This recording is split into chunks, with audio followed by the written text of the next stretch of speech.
Seeing them stand up in shock, Emo waved his hand and told them to shut down the video. Don't worry, I've already found the bombs and dealt with it. Starting today, we need to build a bomb defense system for inside the city to prevent this from happening again. Hearing this, everyone calmed down. They rejoiced that Emo had come back. Otherwise, their years of hard work would have been all destroyed. Emo could also rest at ease. He hadn't heard any explosions in Luoyu City, which meant that it wasn't that he hadn't found the bomb, but that for some reason the bomb hadn't been installed at all. Emo then looked at Su Yuehua. Sister Yuehua, where did Yixing go? Did he leave by himself? Before Su Yuehua could answer, Yiling walked to Emo and took out a letter. Yixing brother left by himself. He left this letter for you, telling you not to worry about him. I will tell you about Sister Luoying and Qingxue later. Emo nodded. Although he was desperate to know about them, he still had to deal with Luoyu first. Moreover, with Luoying's talent, perhaps she was already stronger than him after cultivating so many years. She wouldn't be in any danger if she went out to look for him. Emo didn't open the letter and just scanned it with his spirit sense. 2 years after he left, Yixing recovered his memories completely.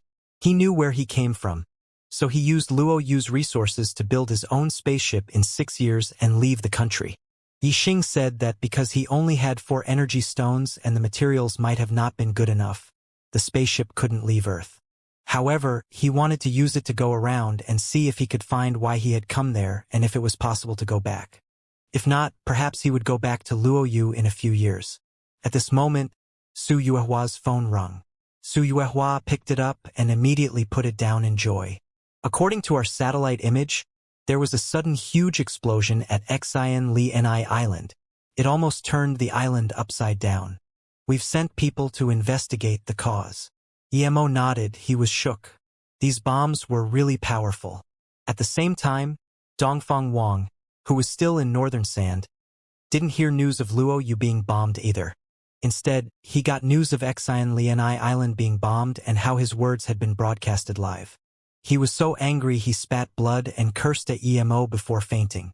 In order to fight Emo, he had had to even cooperate with Dongfang Tang, whom he had had great conflicts with, yet this the result.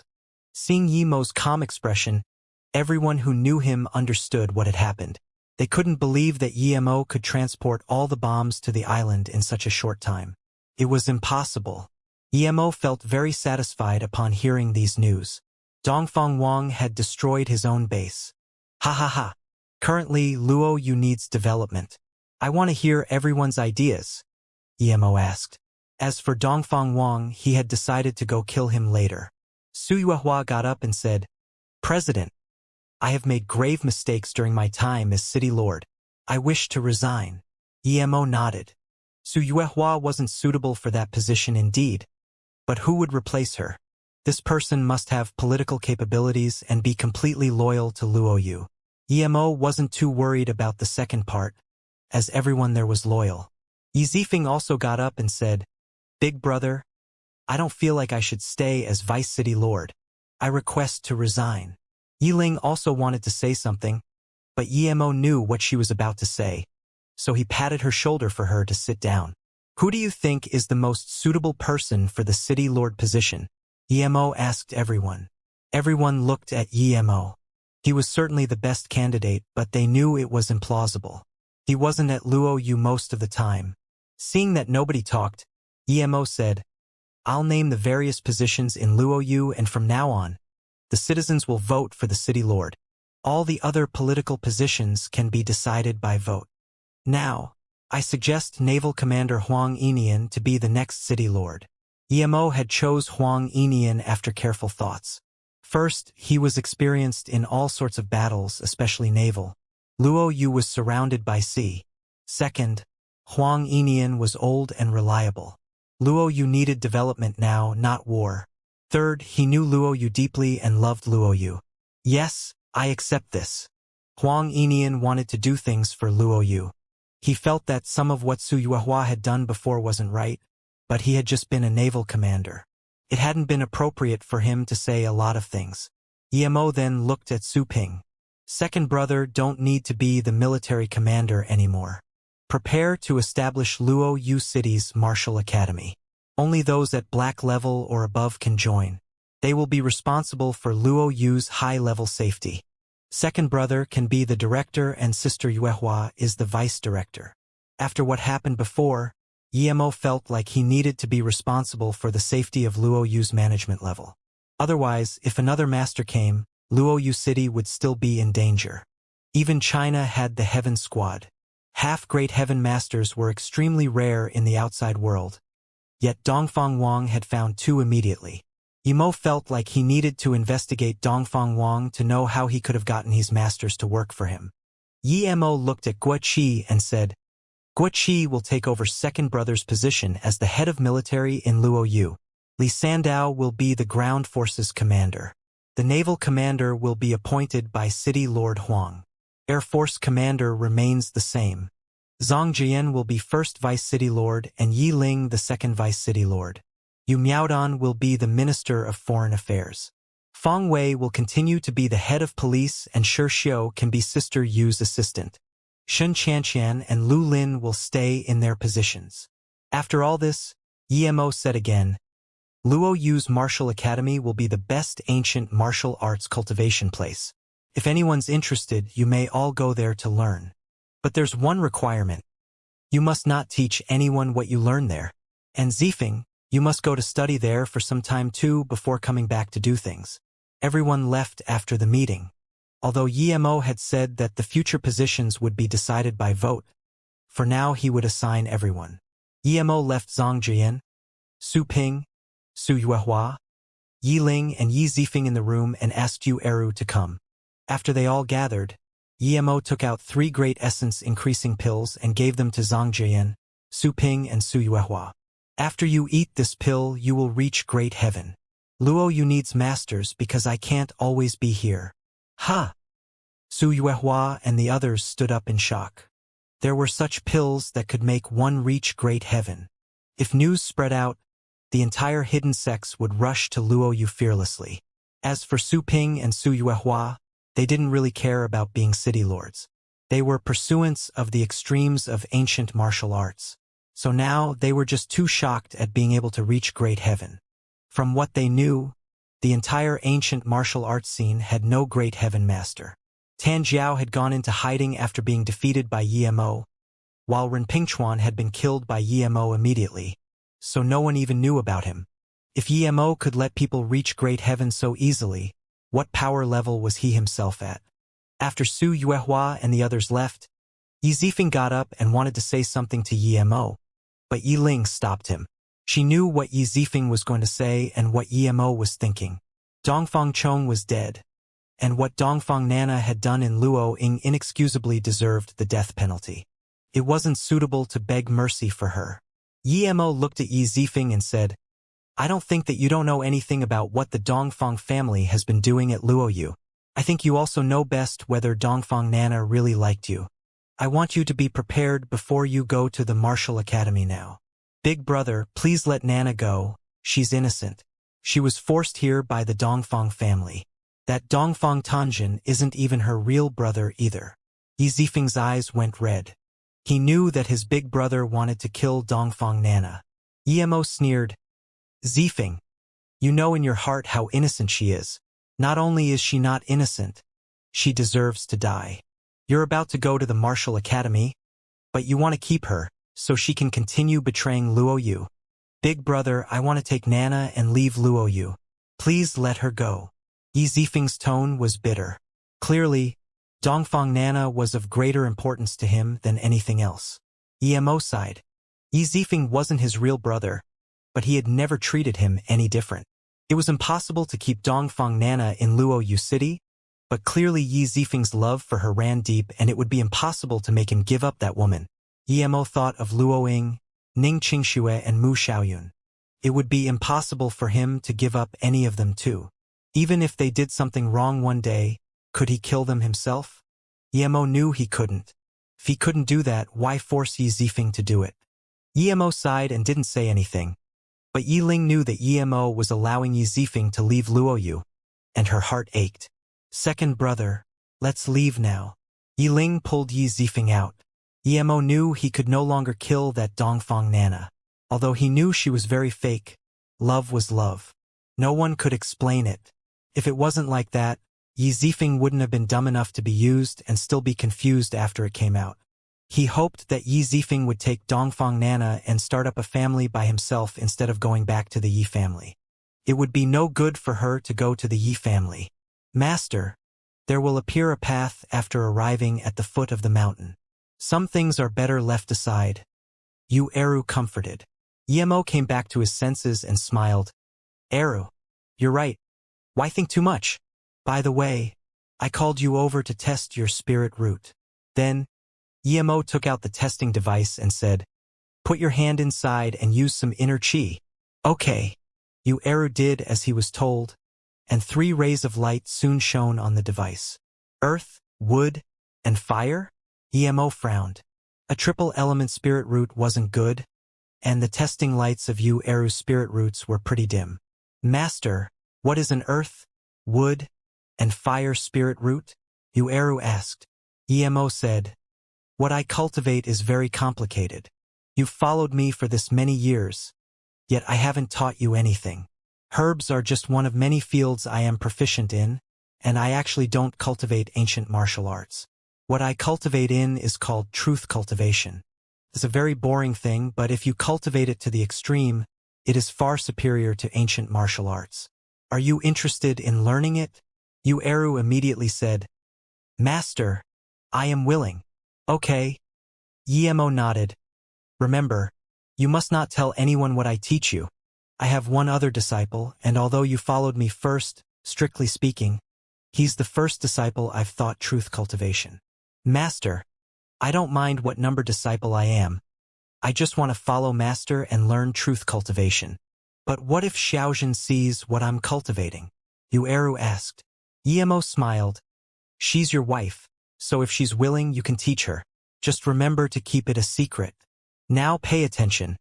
What I'll be teaching you is the primordial fortune chant. After Emo finished teaching Eru, he left him with some pills. Around that time, Yiling came back. Yiling, let Zifeng stay, but don't let him be involved with Luo Yu's matters. Just let him do some business, Emo said. Yiling shook her head. Second brother says he owes you a lot, but he still wants to leave Luo Yu. Yiling suddenly smiled and said, don't worry about him. He can bring enough money to start a business again. With his wits, they will live a good life if Dongfang Nana wants to live well. And I also think that it's better that he leaves Luo Yu. Emo nodded and cast the matter aside, asking, do you know where Beiwei and company went? Yiling's eyes went red. They are all capable of cultivating, but I am not. Since they can all fly, they went to look for you and left me alone at Luo Yu. Do you have a way to contact them? Emo asked. Yiling shook her head. When they just went out, I could still contact them, but it's been 2 years since I last had contact with them. Do you know where they went then? Emo immediately asked. Yiling shook her head. I can only guess. When I was with them before, Sister Luoying said you might have gone to the small world, and Sister Luofei knew where the small world was. A while ago, as Luo Fei started becoming more and more disappointed with Luo Yu, she left Luo Yu City and went to find Luoying and Xianxia. But I can't reach her by phone anymore either. Not good. Emo suddenly remembered that some people had been trying to go in when he was trying to leave the small world. It must have been them. Thinking about that blood-sucking formation, Emo was scared. He had been able to escape it because he knew what to do. But what about Luoying and company? But then again, they should be fine, otherwise he wouldn't be seeing just rocks when he first came out. Thinking about that, Emo rejoiced that they were fine. Since they were in the small world, Emo didn't have to worry. Their power should be adequate in the small world. Although that 7-star formation was in a dead state, when his formation skills reached a certain level, he could rebuild it. What's wrong, brother? Yiling asked worriedly. Emo waved his hand. It's fine. They went to the small world. After I finish dealing with things outside, I will go in too. You'll be leaving too, brother? But Yiling almost started crying. If everyone left, she would be really lonely at Luo Yu. Although Yiling was in her 30s, Emo still patted her on the head and suddenly asked, Yiling, you're this big already. How have you still not found someone you like? Yiling's lips went up and said, Brother, I have considered some people, but I can't find someone better than you, so I might as well live by myself. Emo was at a loss for words, but he immediately said, It will be hard to find someone better than me here. Emo was thinking about how to make the 5-essence pill so that she could also have a spirit root. Yiling suddenly whispered into Yemo's ears and said, How about this, brother? I'll marry you too. We're not blood-related anyway, and you have more than one wife already. Emo slapped Yiling's head. Stop talking nonsense. Don't worry about not being able to cultivate. I can make it possible for you to start cultivating, but you need to wait a bit. Really? Brother, can I really cultivate? Yiling immediately forgot what she said before. Emo nodded. Don't worry. When I'm stronger, I can make some pills for you, and you will be able to cultivate. But right now, I can't make them yet. He needed to be at least stage 9 to make the 5-essence pill. Hearing this, Yiling immediately became excited. The thing she desired the most was to be able to cultivate like Bei Wei. By the way, brother, I have something to ask you. Yiling's tone suddenly became playful again. What is it? Emo looked at Yiling strangely. Yiling suddenly smiled and said, Hee hee. Did you ever have something with another woman and not take responsibility for her in the end? Emo was dazed and looked at Yiling angrily. Yiling, what are you saying? Am I that sort of person? Moreover, I wouldn't betray Susu and Xianxia dash. But Yemo's tone went from high to low saying that, because he suddenly thought of Xiaoyun. But he wasn't irresponsible towards her. Brother, there really was such a thing? Yiling looked at Emo in shock. She was just asking before and didn't expect it to be the case. Emo coughed awkwardly. Yes, I still need to find her after dealing with things here. Brother, this is unacceptable. She's already raising a daughter for you, yet you're still saying things like finding her later. Yiling said angrily. When she saw that woman and little girl on Yemo's wedding, she didn't mind at first, but after Yemo left Luoyu and she talked about it with Bei Wei again, they felt like the girl's eyes really looked like Yemo's too much. So, they made a bold guess that the girl was Yemo's illegitimate child and that pretty young woman was a pitiful woman that Yemo had abandoned. Yemo looked at her strangely. Yiling, what are you on about? Xiaoyun was never pregnant. How can she have a daughter? Huh? Did we get it wrong? Yiling wondered. Get what wrong? Yemo asked. Yiling said awkwardly. On your wedding, Bei Wei and I saw a woman carrying a little girl in Luoyu. The woman was very pretty, and the girl's eyes looked just like yours. I remember I gave her a bracelet too. Yemo was speechless. There were too many similarly looking people, so thinking it was his daughter just based on their eyes was too far-fetched, wasn't it? Never mind. Let's go to Luoyu Lake to have a look. Who's living there now? Yemo asked. Ever since everyone left, it has just been me living there by myself, Yiling said. Before Yemo got to Luoyu Lake, a huge bird flew over. Xianxia didn't take Silver with her? Yemo asked.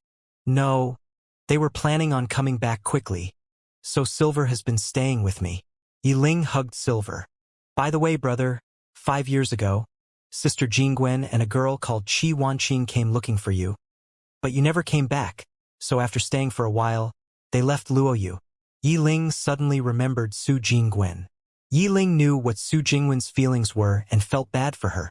Yemo also felt guilty, but he couldn't stop these things. 3 women were already enough for him. Where did they go? Did they just stay for a short while? Yemo suddenly felt he should go visit them. Jingwen should be married after all these years.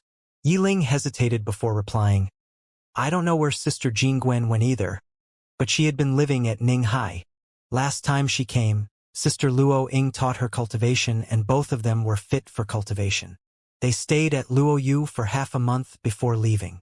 Yiling, stay at Luoyu and help City Lord Huang deal with Luoyu's matters. I need to go out for a bit. After I come back, I will make the 5-essence pill for you. Yemo knew that Dongfang Wang couldn't cause too much trouble now, but he wouldn't feel comfortable without killing him. Yiling nodded, and then her phone sounded. Yes, Sister Yuehua. It's for you, brother. Yiling gave the phone to Yimo president. This morning a cruiser was bombed on the Pacific. It left Luoyu half a month ago and had a U.S. ambassador on board. It has been found that the bombs contained radioactive substances. Now, the U.S. is contacting us to deal with the matter, Su Yuehua reported. Hearing this news, Yimo immediately knew what had happened. Dongfang Wang had said there were 60 bombs, but Yimo had never found the last one. It seemed it had somehow been taken along by Luoyu's ship. Moreover, this bomb hit the U.S. ambassador, which indicated that Dongfang Wang wanted to instigate a conflict between Luoyu and the U.S. again so that he could gain benefit from it. However, this meant that the bomb must have been left at the embassy to begin with. How had it gotten on the boat then? So either the ambassador didn't know, or perhaps his staff wanted to take something else but accidentally took the bomb. What would they try to take from Luoyu? There couldn't be anything other than technological secrets. Yimo immediately said to Su Yuehua, check all recent border controls and check who signed this ship out. And also investigate every one of Luoyu's military science research base. All those who leak Luoyu's military secrets should be dealt with according to military law. Those who have been in close contact with the U.S. Embassy staff also need to be heavily investigated. Then Yimo continued, we should contact the U.S. regarding this immediately, and also convey what Northern Sand has been doing to the Union. If the Union agrees, we can attack Northern Sand. If they don't want to be involved, we can pretend nothing happened. Also, make the decisions yourselves. Don't contact me unless Luoyu is about to fall. Yimo left Luoyu Lake and went to visit Ning Qingshua's parents. They seemed to have formed a new pharmaceutical company in Luoyu and were doing quite well. Lan Yu knew that Ning Qingxue was cultivating something very powerful with Yimo, so she wasn't too worried about not being able to see her. After Yimo visited them, he went to visit Insi and Injia. They also had their own business in Luoyu and were doing well. They were both married and had kids. Yimo knew from them that their auntie came to Luoyu 4 years ago and stayed at their place for a few days before leaving Luoyu. Thinking about In Qingyan, Yimo remembered her diary, but he didn't take it out and read it. After seeing her on the cruise, it wasn't hard for him to guess the content. Yimo walked on the busy Luoyu streets and felt empty. And family antiques. These words appeared before Yimo. He scanned his spirit sense in and saw in Zishan. He didn't expect him to have moved over to Luoyu City and started a shop here. He then immediately remembered Njichi and that Dongfang Wang who thought of her as his personal possession. Yimo walked in but didn't see Njichi. It's you, you're Yimo. AI Zishan was old but recognized Yimo immediately. Yimo smiled and saluted with his fist. And Qianbei, long time no see. Please have a seat. And Zishan quickly invited Yimo in and let a waiter bring Yimo a cup of tea. Yimo scanned the antique shop. There were a few good magic artifacts in it. It seemed he had opened a shop there not for the money but out of his interests. How come I don't see Njichi anywhere? Yimo asked casually. And Zishan sighed. When the Dongfang family came to Luoyu, they ruined Luoyu and made it chaotic. There were people here for her every day, and she got very annoyed, so she went out touring on her own. Yimo immediately knew why. Dongfang Wang must not have wanted to give up on her and kept sending people over. Does that mean you're just living here by yourself, Qianbei? Yimo asked. And Zishan shook his head. No, my great-granddaughter is doing some business here and is a small official, so she comes over often. And Ning Yimo immediately remembered her. The 2 fish eyes of the yin-yang fish were from her. Clearly Zishan also remembered this matter and immediately asked, City Lord Yi, do you still remember the yin-yang fish pieces and the jade I left you? Of course, thank you in Qianbei. That jade had the words, 7 pieces of trigrams. Fish jump through the dragon gate on it. Also, just call me Yimo now, not City Lord. I'm not the City Lord. Yimo smiled. Okay. And Zishan didn't remain too formal. I'll call you Brother Yi then. I'm sure you haven't found the 2 fishtails yet, right? Yimo nodded. Indeed. I didn't have the time to look for it yet, and I don't have a lead either. And Zishan smiled. You don't need to look for it? The 2 fishtails appeared in an auction in Beijing, And I heard it was actually bought by your father-in-law's father, Ning Fusion. If you want it, you need to go to the Ning family. Ning Fusion? That was Ning Qingshua's grandpa. Emo didn't have good impressions of the people in the Ning family other than Ning Qingxue and her parents. It would be hard for him to go up to them and ask. If it was before he went to the small world, he would go no matter what. It was some fortune after all, but now, Emo didn't really care too much. And Zishan said, "If possible, I recommend you go. It's no ordinary thing after all." Emo sighed and nodded. Soon after he went back home, Emo left the city after telling Yiling. He wanted to finish things over here and make the 5-essence pill quick so that Yiling could also start cultivating. He had an important idea. He would find Luo Ying and Co. in the small world and build a place for them to live at in Wu Wen Mountain. In the depth of the Wu Wen Mountain, there was an abundance of spirit herbs and qi. It was much more effective to cultivate there. After leaving Luo Yu, Emo controlled his flying sword and flew slowly to Ninghai. He soon felt Ninghai had changed a lot. Most evident was the increase of skyscrapers and decrease of green land. The traffic was also very busy. Emo frowned. He needed to remind Huang Enian not to let Luo Yu become like this too. Emo landed with Ninghai University in front of him. He suddenly really wanted to go see Yun Bing. Emo expanded his spirit sense but didn't see Yun Bing or Ting Ting. However, his spirit sense stopped on a girl in front of the high school nearby. She was really pretty, her face was exquisite like an angel's, and even though her clothes were tattered, that still couldn't cover her glamour. The reason why Emo took notice of her was because she had a bracelet that Emo had made on her. Furthermore, he felt this strange sense of joy upon seeing her. However, she was surrounded by a few students, and they seemed to be looking for trouble with her. Emo's heart shook, and the next moment, he was already at the door of this high school. "Move aside." The pretty girl's voice was energetic but clearly angry. "We can't beat you, but do you dare not do as Dihua says? It's his birthday today. If you go there, you will be our big sister and have a spot in this year's national math competition. But if you don't go, we won't stop you, but you know the consequences," one chubby girl threatened. Yeah, what's wrong with being Dihua's girlfriend, Emo? "We would like to, yet can't," another girl said. "Emo? The same name as him?" Emo suddenly shook while studying this girl. She had the exact same eyes as him. He remembered what Yiling said before. Was this the girl that was at his wedding? No wonder Yiling would think she was his daughter. Even he felt like she was related to him. But Emo knew it was impossible. He only had 3 women and none of them had been pregnant. Suddenly, Emo's heart shook once again. He remembered Song Yangzhu. That woman was his first woman. Could it be her? No way, that was just once. But Emo couldn't stay calm anymore. Things really seemed to be like that. If this girl was really Song Yangzhu's daughter, then it must be his too. He remembered that he seemed to have heard a girl cry and his heart ached that time at his wedding. Then, he had seen a figure hurriedly take a girl away. That figure, wasn't that Song Yangzhu? If it really was, then how must she have felt at the time? She was carrying his daughter and was forced to watch his wedding. That was too cruel for her. A black BMW stopped at the door of the school, and a youth who appeared to be 15 but was already nearly 5'6" walked off. He looked at those girls who had stopped Emo and said, "Who let you be so rude to Emo? Move aside. Emo, it's my birthday today. If you're willing, come over, please. If not, I understand." The youth spoke politely to the pretty girl. The girl didn't speak. She knew that it wouldn't be good no matter if she rejected or agreed. Emo looked at this averagely dressed girl and suddenly felt bitter inside and a deep sense of guilt. He suddenly felt that he owed Song Yangzhu a lot. He had never thought of her again after taking her virginity. Emo walked over and threw the youth far away into a trash can in the street.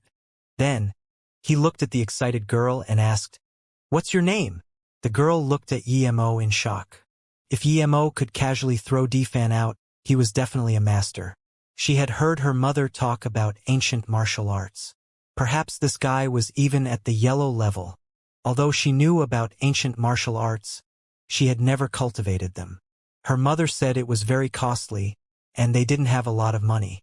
Usually, She would reject strangers who tried to talk to her. But towards this big brother-like stranger, she felt a sense of closeness. It was as though she had long since known this big brother, and he also helped her kick away Dihua. But the next moment, she pushed Emo worriedly. You should leave quickly. Dihua's bodyguard is very strong. Leave? You want to leave after hitting young Master D? A bulky man got out of the BMW.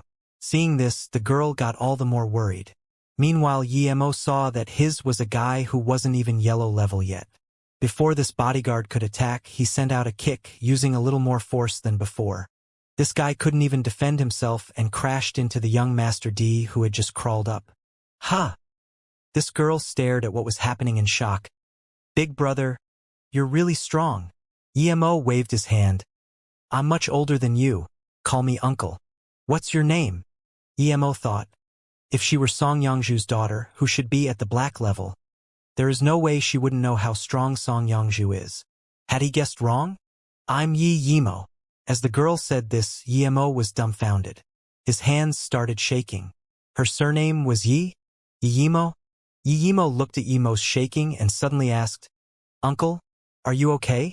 Shouldn't you leave quickly? When the police come, you won't be able to get away. The D family are very aggressive. If they want you to go to jail, you will dash. Is your mother called Song Yongju? Emo reacted and grabbed Emo's hands as he asked shakily. Emo pulled her hands away and said in anger, Uncle, what are you doing? And how do you know my mother is called Song Yongju? Emo looked at his daughter who had patches on her shoe and suddenly felt tears welling up. Song Yongju had given birth to his daughter, yet he had never even bothered trying to find her. Although Song Yongju was an ancient martial artist, she had never acquired the necessary skills to survive in everyday life. He could tell from Emo that they weren't doing too well. Those who didn't keep cultivating ancient martial arts would regress in power. Perhaps she was a yellow level now? As for why she had come to Ninghai, Emo could tell from his daughter's name. She knew that he had lived at Ninghai before, so she also came here. She no longer had any hatred for him. If she did, she wouldn't call her daughter Emo or have come to Ninghai. Emo felt a strong sense of intimacy from Emo, and she even noticed the tears in the corner of Emo's eyes. She just wanted to ask something when Emo grabbed her hand again and said in self-reproach, I am so sorry, Emo. My name is Emo. Perhaps your mother hasn't told you, but Emo? You're my dad. Emo suddenly went into Emo's arms and started crying, while thinking, Mom was right. Dad went out, but he would be back. And now he really is. From now on, she would be someone with a dad too. No one would be able to call her an illegitimate child anymore. She had heard Emo's name countless times. Every time her mother told her about her father, she would only say her dad was very strong and that he took her mother to the Nei snow mountains. Nothing else. Yes, I'm your dad. Emo hugged Emo and murmured. He couldn't explain what he felt at that moment. Joy, self-hate, anxiety, excitement, etc. Luckily, he had come to Ninghai this time, or perhaps he would never know he had a daughter. For the first time, he felt this feeling of an extension of his life, his daughter. The police cars had surrounded Emo by then. Yet the two were too immersed in the joy of their reunion that they didn't even notice. Cousin DZ, are you okay? A young woman's voice sounded. Emo saw a girl younger than 30 quickly walk towards Dihua. Dihua was helped up by the police, and that bodyguard was taken on the ambulance. Sister Kai, that person is too aggressive. He stole my girlfriend and beat me. Dihua cursed at Emo. You beat him? This Sister Kai looked at Emo coldly. Emo smiled and could tell that this woman was no ordinary person. At the very least, she was an ancient martial arts cultivator, and she was at the yellow level primary stage. The police were about to attack Emo when the woman waved her hands to stop them, as though waiting for Emo to reply. Yes, I did. But to me, this isn't a beating, because if I actually beat them, they would only be exhaling now and not inhaling anymore, Emo said in contempt. The woman frowned as her eyes sharpened. Aren't you very cocky? Emo smiled casually. If you want to fight without asking why, I will be more cocky than you can imagine. Emo was ready to fight the woman. because he knew that those who cultivated ancient martial arts followed the law of the jungle and liked to talk with their fists more than him. However, this woman didn't attack and frowned upon seeing how fearless Yimo was. She turned to the young man and asked, "DZ, is she the one you want to be your girlfriend?" She pointed at Yimo, who was still in Yimo's arms. "Yes, Sister Kai. I really like her. I want to take her home. She's really pretty. I must have her. I promise to have her as my sole girlfriend. I can give up on my current one," Dihua said desperately.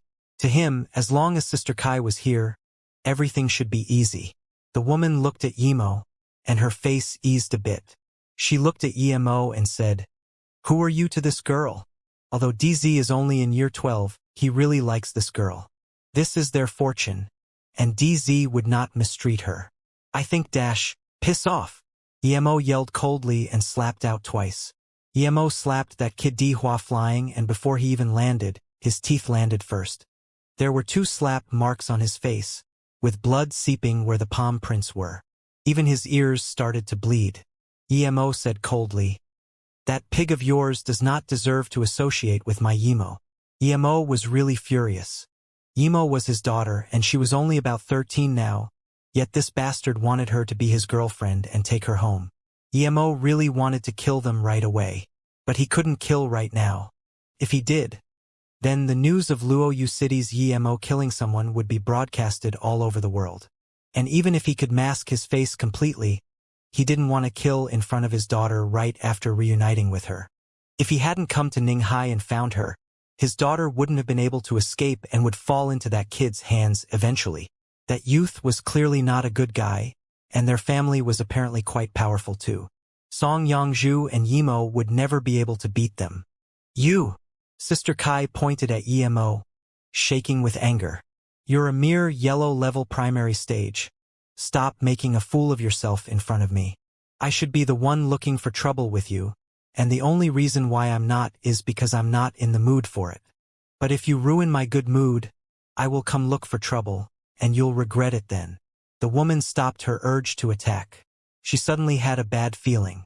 Yimo really wasn't in the mood for these meaningless matters. He had just reunited with his daughter. By the time the police reacted, they found that Yimo had already left. They felt like Yimo had walked away slowly, yet he had already gone so far in one go. The police looked at Sister Kai, waiting for her order to capture Yimo. The woman opened her mouth, but by the time she came to her senses, Yimo was gone. She knew she had met a master today. "You guys go back for now." She knew the police couldn't deal with people like that. She had to get revenge, but it wouldn't involve the police. This person was very strong, but if the Baoshi Hall of Ninghai could be so easily abused, then they wouldn't have the status they had or be able to dominate Ninghai like they did. After the police left, the woman turned to check out Dihua's wounds, but she suddenly felt her feet seemed to be lighter than usual. She then noticed that the bottom of her shoes had been sliced off, including the socks. If the slice had happened a little higher, she would have lost a layer of flesh. Seeing this, her heart finally beat rapidly. That man sliced off her shoes without her even knowing? If he was going to slice off her legs, wouldn't she be clueless as well? There was someone this powerful in Ninghai? Who was he? Thinking about this, she quickly called a few people to send Dihua to the hospital, while she left quickly. Perhaps the Baoshi Hall would disappear the very next moment after offending someone like this. She was sure that Yimo had shown her mercy, but that was perhaps so that he could go annihilate the Baoshi Hall later. The woman had actually guessed right. Yimo did intend to kill Dihua later, but clearly he didn't have the time now.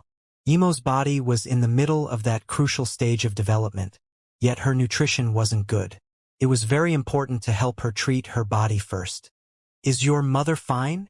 Yimo could tell Song Yangzhu wasn't doing very well from Yimo, but he still asked. He didn't have much feelings for Song Yangzhu, but when this daughter appeared in front of him, he could only feel guilt for Song Yangzhu. "Her body isn't too well, so I was planning on going back." Yimo wiped her eyes. She felt like she was dreaming. Although she had never seen her dad before, now that she did, it seemed like she had met him countless times in her dreams. Mom had told her that Dad would come look for them, So this was the moment she had always been dreaming of. The moment Emo said his name, she felt it to be the most natural thing in the world that Emo was her dad. The only odd thing was that her dad seemed pretty young. Emo felt even more guilty hearing about Song Yongju. Emo clasped Emo's shoulders tightly, fearing that her dad would disappear as soon as she let go. After calming down, she said carefully, "Mother spent all her savings so that I could go to the best school in Ninghai. When she became sick, she didn't want to spend money on it either and dragged it on. Now her body has started getting worse and worse." Emo frowned. He had given her a luminous pearl. Even if she didn't have any life skills, she could still sell that and live a wealthy life. "Did your mother ever say she had anything valuable to sell?"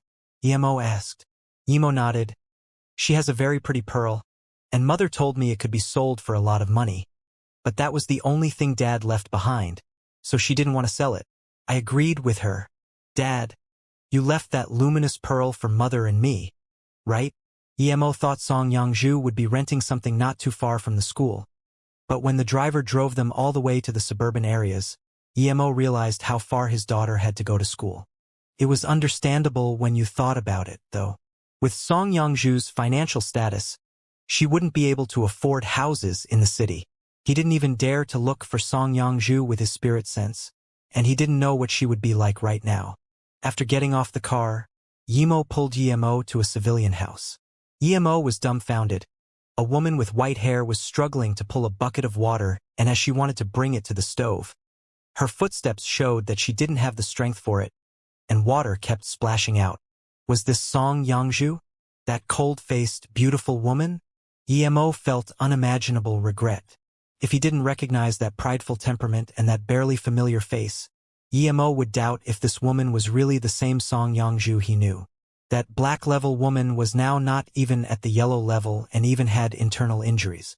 That beautiful genius was now white-haired and had hands full of calluses with internal injuries on them as well. But she was only in her 30s. The reason why she turned into this was all because she had to raise his daughter, Emo. Emo also knew that she might be like this out of guilt too. She gave birth to a daughter for the enemy of her family. Even though she knew that the Song family had long since forgotten all about her, she still hid here, tormenting her wounds. Perhaps she wanted to die when she left Luoyu, but the only thing she couldn't leave behind was her daughter Emo. "Mom!" Emo called out and shook Song Yongju. She looked up in joy and then saw Emo's face. Splash, the wooden bucket fell on the floor. She was stunned. The figure in front of her was suddenly becoming more and more blurry. Emo holding Emo's hands. She had envisioned this scene countless times in her dreams, but now it actually happened. "Sorry, Yongju. I came 13 years late." Emo's voice sounded. Song Yongju felt her eyes getting blurrier. She opened her mouth but couldn't say anything. This time it wasn't a dream. Emo really came. She breathed easy. Emo finally found her dad. She could rest assured now. She had always told Emo about her dad and told her that he would appear one day just for this day. She had left a deep impression of Emo in her heart. Now it seemed like her efforts were not in vain. Emo looked close to her dad like she had always been with him. Song Yongju's lips shivered, but she didn't say anything. "Mom, what's wrong?" "Dad is back."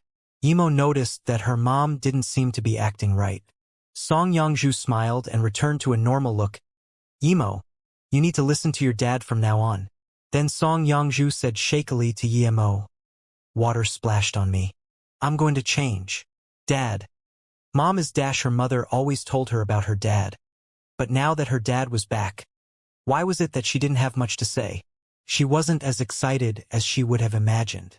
In her heart, her parents' relationship was very good.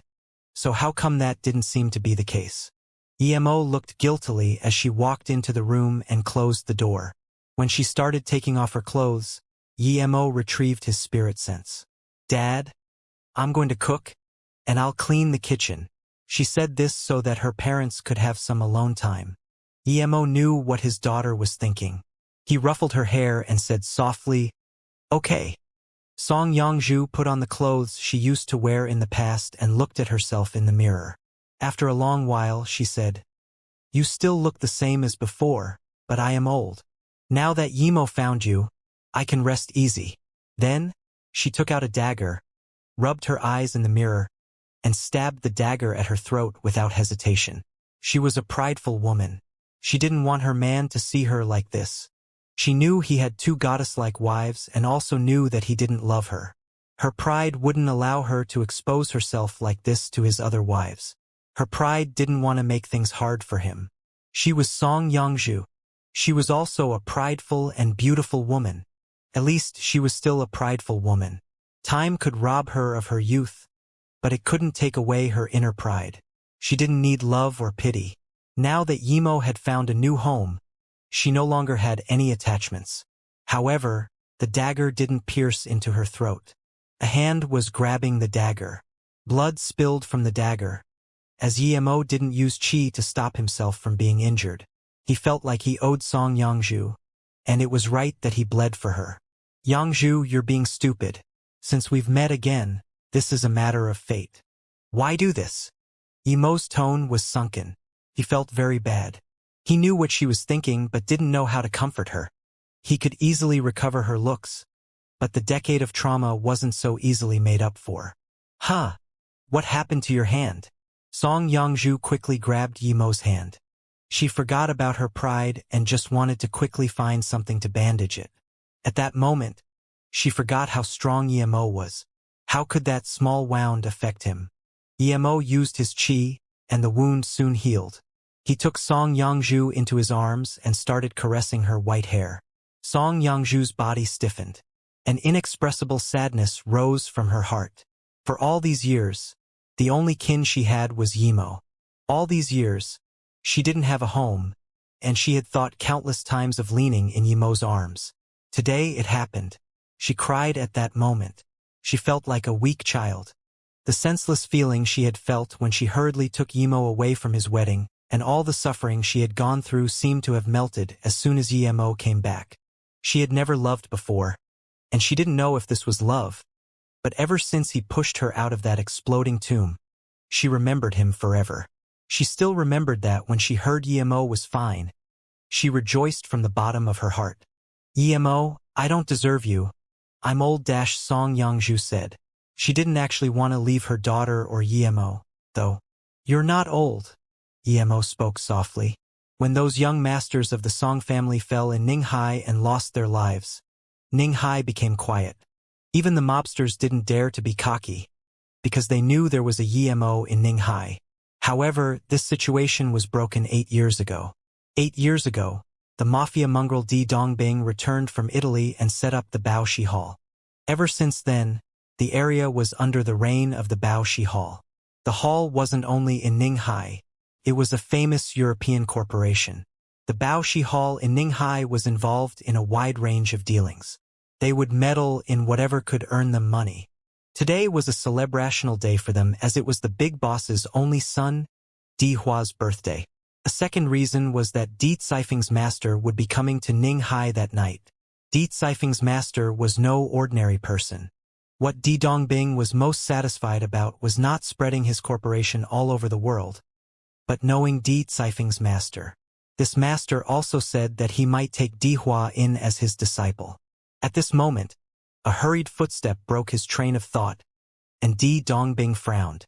Already back when he was still in Italy, he had told his men more than once to always stay calm and not be in a rush. What is it, Li Ping? Di Dongbing asked with a frown. Lu Lipin was his most useful man in Ninghai, and he was quite vigilant while being strong and loyal at the same time. That was why he kept Lu Lipin by his side. Lu Lipin shouldn't be this hasty normally. Lu Lipin's face was very excited. He saw his boss's tone and knew that he was acting too excited, though, so he quickly calmed down and said, Big brother, didn't you say before that master was going to come but we didn't have a present? Today, I heard about a very precious gift. Even Di Dongbing got a little excited now and quickly asked, What is it? A luminous pearl. Lu Lipin said excitedly. What? A luminous pearl? Di Dongbing shot straight up. That was something legendary he had heard about a long time ago already. He saw one in an auction more than 10 years earlier at Paris. That pearl came from China, and it was sold for $500 million. He still remembered the soft light it emitted in the dark. What present could be more precious than a luminous pearl? If it really was that, he wondered if he would even be willing to give it away. But thinking about who that master was, he immediately knew that he would get more if he gave it as a gift to that person. Yes, a luminous pearl, Lu Lipin said in reassurance. Where is it? Get it immediately, and use all means necessary, Di Dongbing ordered. Big brother, we don't even need to spend money on it. We saw it on an ordinary woman. Her husband just came back today. He found it randomly and left it with her. This family is very ordinary, so if we want it, we only have to dash. Lu Lipin made a slicing motion across his throat. Di Dongbing frowned. With his many years of mafia experience, he felt that people who had something like the luminous pearl shouldn't be ordinary. Where did you get this information? Di Dongbing returned to his calm tone. Lu Lipin said, I got it from a taxi driver. He took 2 passengers today, a father and daughter, and the daughter said her mother had a luminous pearl but wasn't willing to sell it. From their conversation, the driver inferred the man had given it to his wife. Are you sure that's true? Di Dongbing asked in excitement.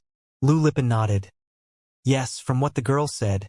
She knew that they could sell it for a lot of money though.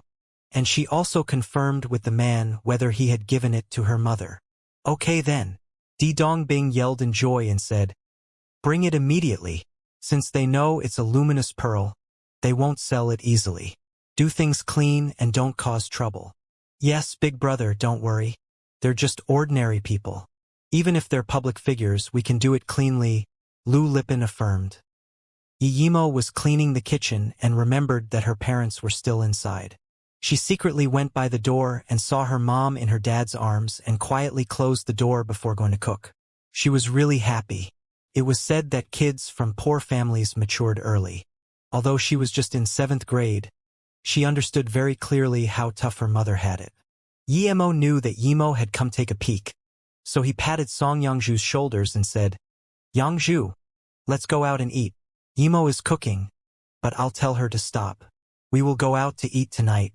I have a surprise for you at night. You and Yimo can live with me from now on, so don't think too much. I will give back what you have lost these years. Song Yangzhu didn't really know what that meant, but her face went red thinking about the surprise at night. Yimo, stop cooking. We'll go out to eat tonight.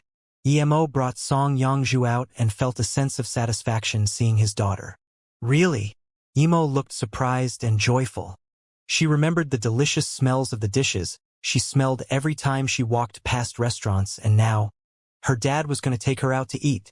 Yimo pulled Yimo lovingly into his arms again. When they were both in his arms, Yimo thought that happiness could be so simple. Dad, I'm going to change into a pretty set of clothes then. Yimo saw that her mother had changed clothes and said. Yimo rubbed her head and smiled. No need. I'll take you to buy the best-looking clothes and dash. Suddenly, Yimo stopped. His spirit sense scanned a van driving over. The reason why Yimo took notice of it was because he knew one person in the van. It was their taxi driver. He was clearly showing the others the way, and it was towards Song Yangzhu's house. Yimo also saw 3 men with guns in the van. Why were they bringing so many people with weapons there?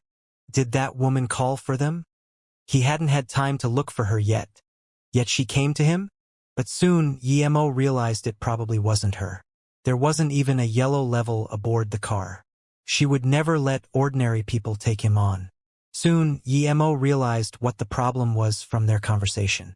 The driver had overheard them talk about the luminous pearl, and so they brought these people to rob the luminous pearl.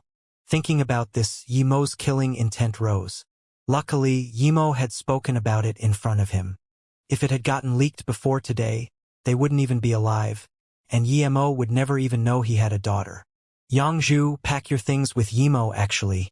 I'm going out for a moment. But after that we can leave, and when we do, we don't need to come back here anymore. Yimo patted Song Yangzhu and left. Someone's blocking the road. The driver suddenly slammed the brakes as he informed Lu Lipin. Before Lu Lipin could say anything, that taxi driver leading the way said, That's the man I was talking about. Lu Lipin heard this, and his heart skipped a beat. In that instance, he had a bad feeling. This person didn't look like an ordinary person no matter what. He actually seemed to know their purpose and must have stopped their van on the way because of it. Before Lu Lipin could say anything, Yimo already opened the door.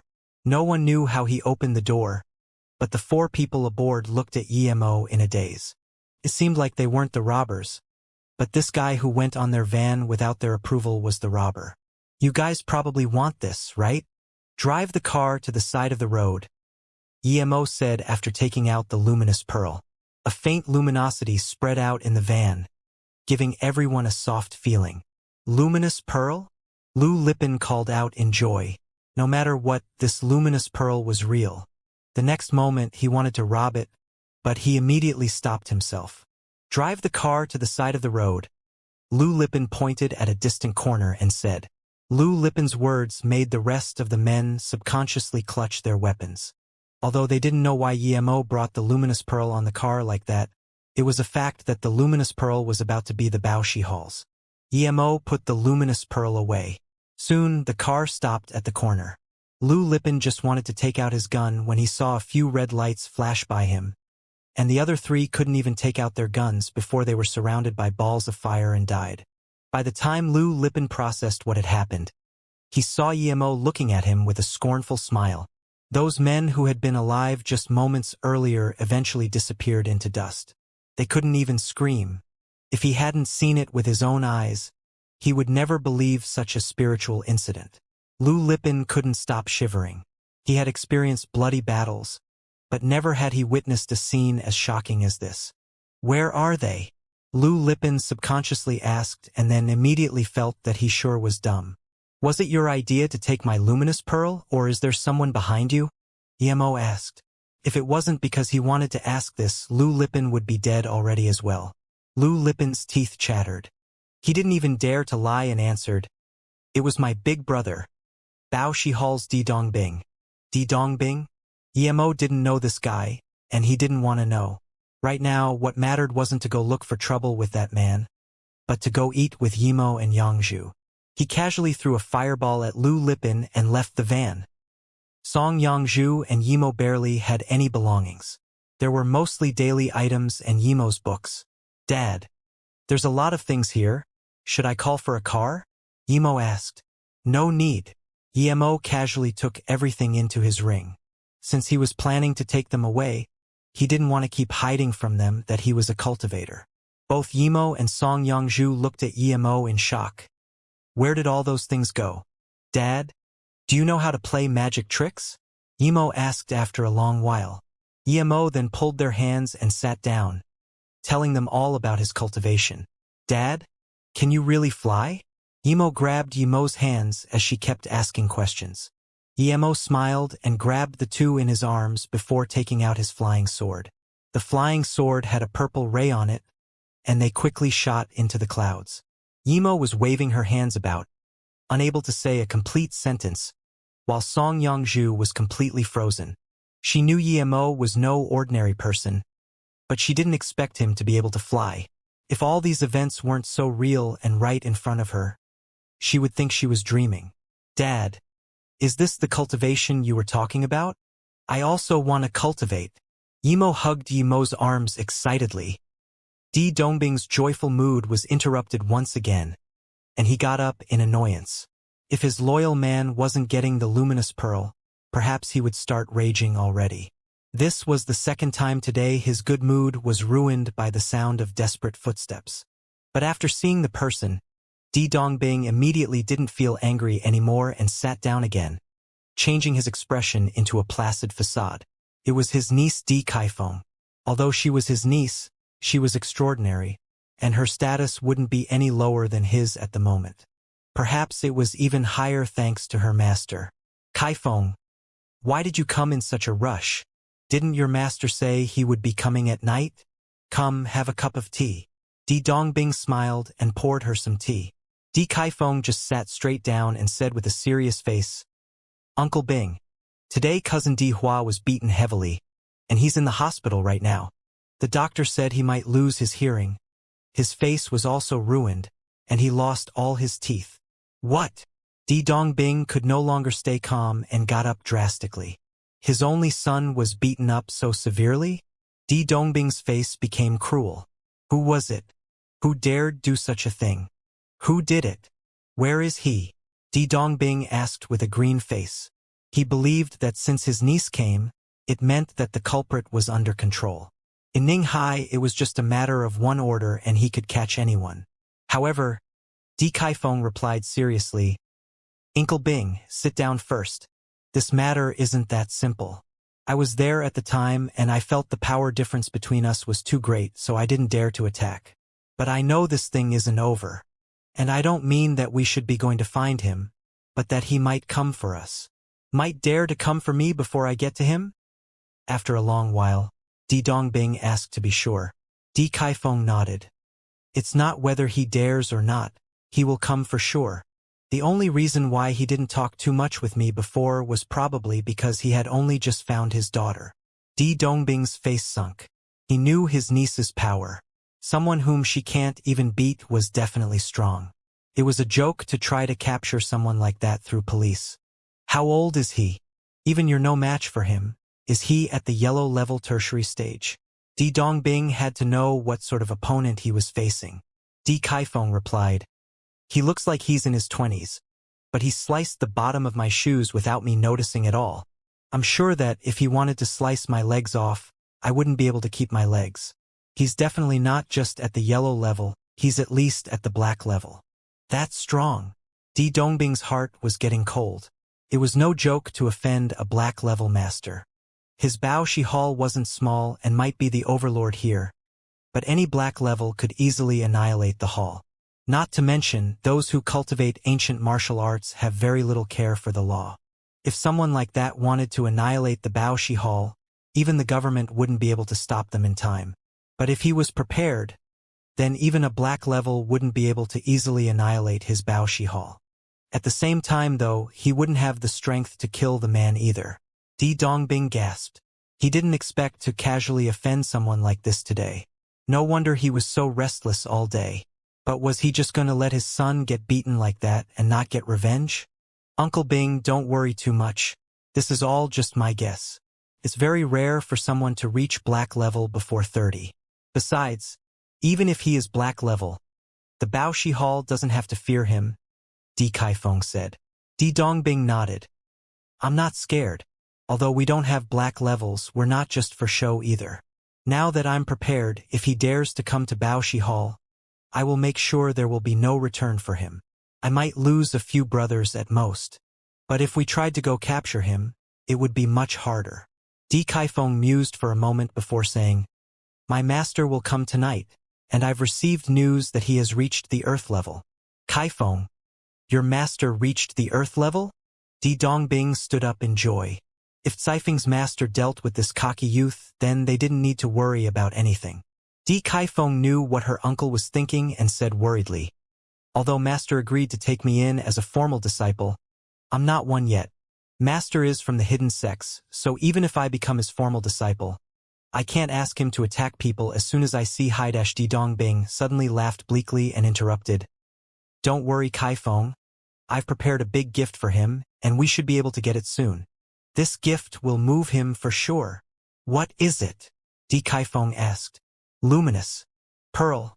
Di Dongbing said word by word. "What? A luminous pearl?" Even Di Kaifeng stood up in shock. "I've sent Lipin to take care of it." He should have finished the job by now." Di Dongbing got up and remembered that Lu Lipin had been gone for 2 hours already. Why was there still no news of him? Di Dongbing immediately called Lu Lipin, but all he heard was a blank tone. The next moment, Di Dongbing felt something must be up. Lu Lipin wouldn't shut his phone without his approval. And if something happened to his phone, he would report it to him immediately. What's going on? Di Kaifeng noticed something was wrong too. I can't reach Lipin, which should be impossible. He should just be taking something from an ordinary person. Di Dongbing frowned. Di Kaifeng immediately asked, where did he get the news of the luminous pearl? How precious is a luminous pearl? How could he easily get news of it? Di Dongbing's face also went serious, and he called 2 men to search for Lu Lipin immediately. Then, he replied, he got the news from a taxi driver who heard it when driving a father and daughter dash. Father and daughter? Di Kaifeng asked with a frown. Yes. Di Dongbing then repeated what Lu Lipin told him. Di Kaifeng heard this and said more carefully, Uncle Bing, if I'm not wrong, that father and daughter are the people I was talking about. The taxi driver met them not too long ago, and he picked them up from the Haisha High School entrance? I'm almost certain that this is the man who beat DZ up. I didn't think things would be so coincidental.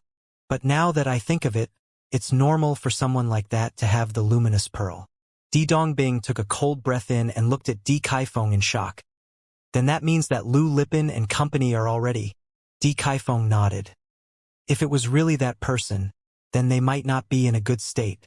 Although he hasn't come looking for us yet, I'm sure he will at night. Di Dongbing's heart went cold. He felt that things didn't seem so simple, and they weren't under his control. Suddenly, his phone rung. What? Di Dongbing's men's report shook him again. What is it? Di Kaifeng asked. Di Dongbing put the phone down in defeat. Lu Lipin and company's van was found by the side of a road, with 4 piles of ash and a few burned guns inside. Hearing this, Di Kaifeng also frowned. After a long while, she sighed. Uncle Bing, this isn't something we can settle, but luckily the luminous pearl is still on him. When my master comes tonight, I will tell him. Even if my master doesn't need it, he wouldn't let something that precious go by him. Di Dongbing suddenly looked 10 years older. We can only do that. It would be best if your master is willing to be involved. Sai, I'm just afraid. I'll go have a look at Di Hua first. Di Kaifeng knew that her uncle was worried that her master wouldn't be willing to be involved, or that that man was also related to the hidden sex. But she wasn't worried at all, because she knew her master would definitely get involved for the sake of the luminous pearl. Although Yemo had lived at Ninghai for quite some time, he didn't really know many good restaurants. He almost only knew the Ninghai University restaurant and the Westlake restaurant.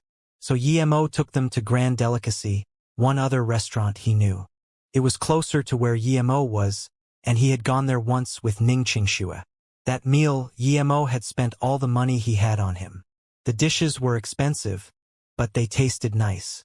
Although Yemo didn't really like it, Yemo was really excited about eating out, so he had to take her to a good place.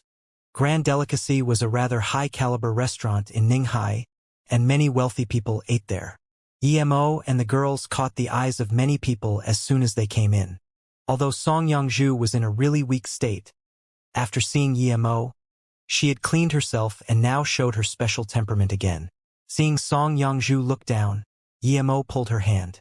She knew that Yemo wanted to tell her that she shouldn't care. Song Yongzhu recovered a little, thinking that she would only stay with Yemo for a bit, at most until Yemo's life stabilized, after which she would leave Yemo. Yemo didn't mind, and the reason why he hadn't cured her yet was because he was planning to not only recover her youth, but also refine her bone marrow. Before that, he didn't want to casually treat her. Yemo called for a room. Facing a table full of delicious food, Yemo forgot about wanting to cultivate and focused on eating while urging her mother to eat. Song Yongzhu ate very little, but she was very happy seeing that Yemo was happy. She had been living a hard life these years, but she did come from a wealthy family after all. Dad, was this where you lived before? Mom seemed to have shown me this place once, Yemo said outside Yemo's house in Ninghai. Song Yongzhu's eyes went red. She remembered she took Yemo there once when she was only 5, and yet she still remembered. Yemo patted Song Yongzhu's hand and said to Yemo, "Yes, Daddy used to live here." Yemo took them inside. The flower pots didn't have a lot of weed, and the house was cleaned rather well. Yemo could tell that there were frequent visitors here. It was either Su Jingwen or Yun Bing, but they were both not there at the moment, and Yemo didn't use his spirit sense to search for them either. Seeing the flower pot, Yemo sighed. It seemed like every woman related to him had been to this house except for Xiaoyun.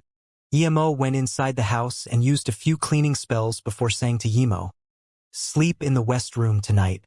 I need to treat your mother's wounds, so don't disturb us if there's nothing important." Yemo meant what he said, but both Yemo and Song Yongzhu misunderstood him.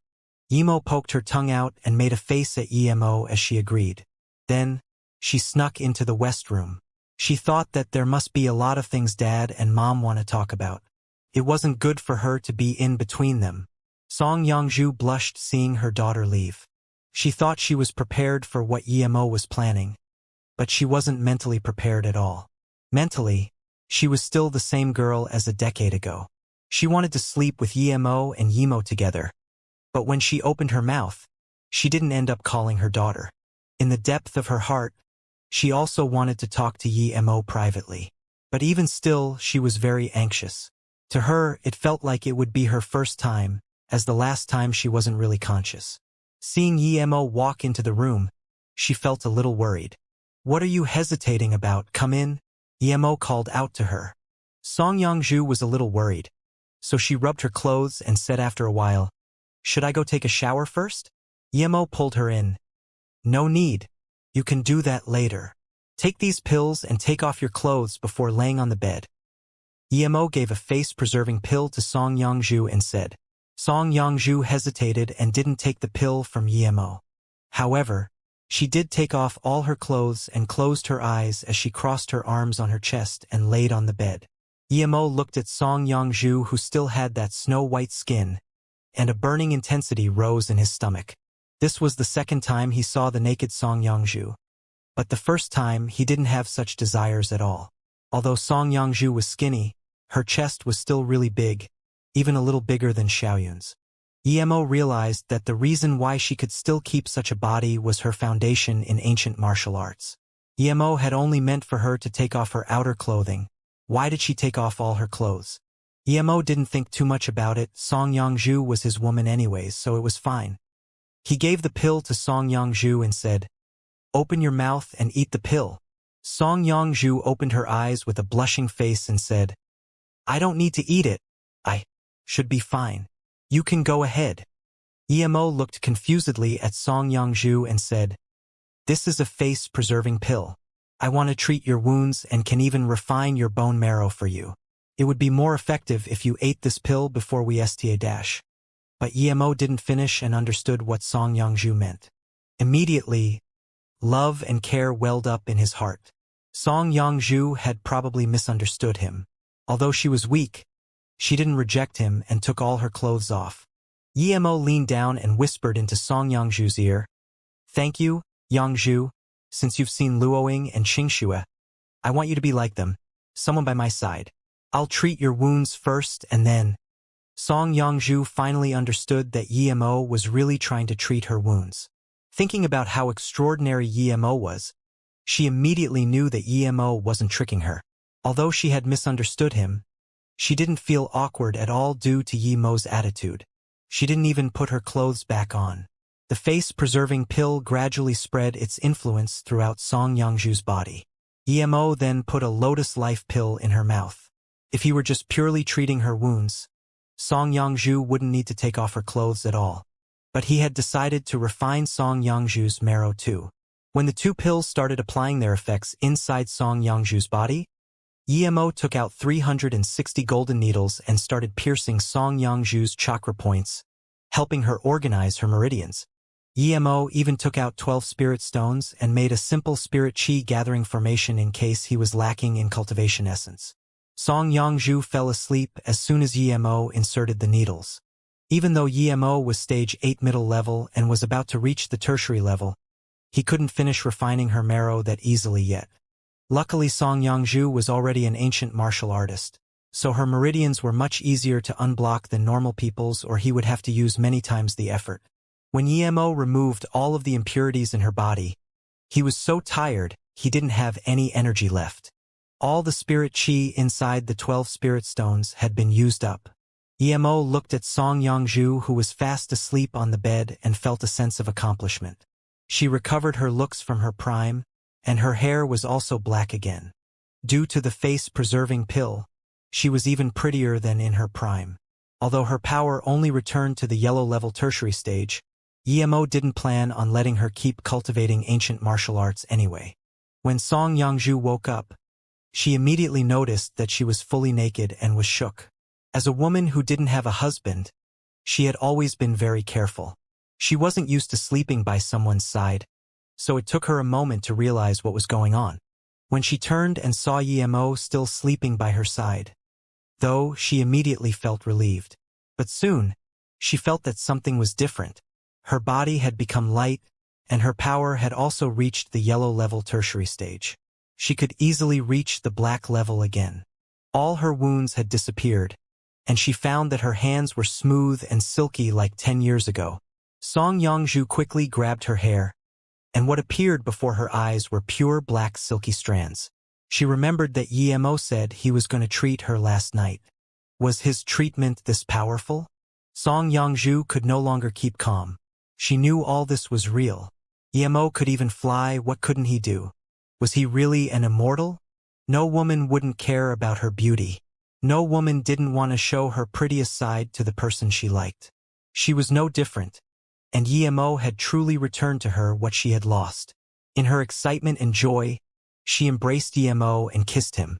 For the first time, Emo hadn't chosen to cultivate to recover his cultivation essence and had chosen to sleep instead.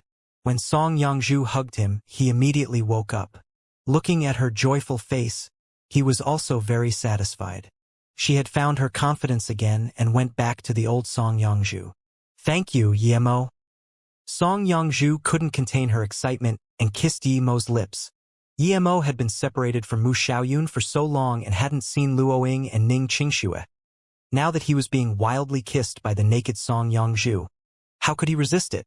Song Yongzhu's fire ignited his inner fire in turn, and to his surprise Song Yongzhu was so fierce that he couldn't even get on top of her. When she enveloped his rod of fire, she frowned as it seemed a little painful at first, but that pain was soon gone, and she moaned in satisfaction. The moon rose higher and higher until it was almost daylight before Song Yongzhu finally got off Emo in exhaustion. She squirmed in Emo's arms, and it was as though that crazy woman and Song Yongzhu were two different people. Seeing that Emo wasn't asking her why she had been so fiery, she couldn't resist to say, "You took the initiative that day, so this time, it was my turn to take the initiative." Emo understood now, and he rubbed Song Yongzhu's hair apologetically. They had two little memories together.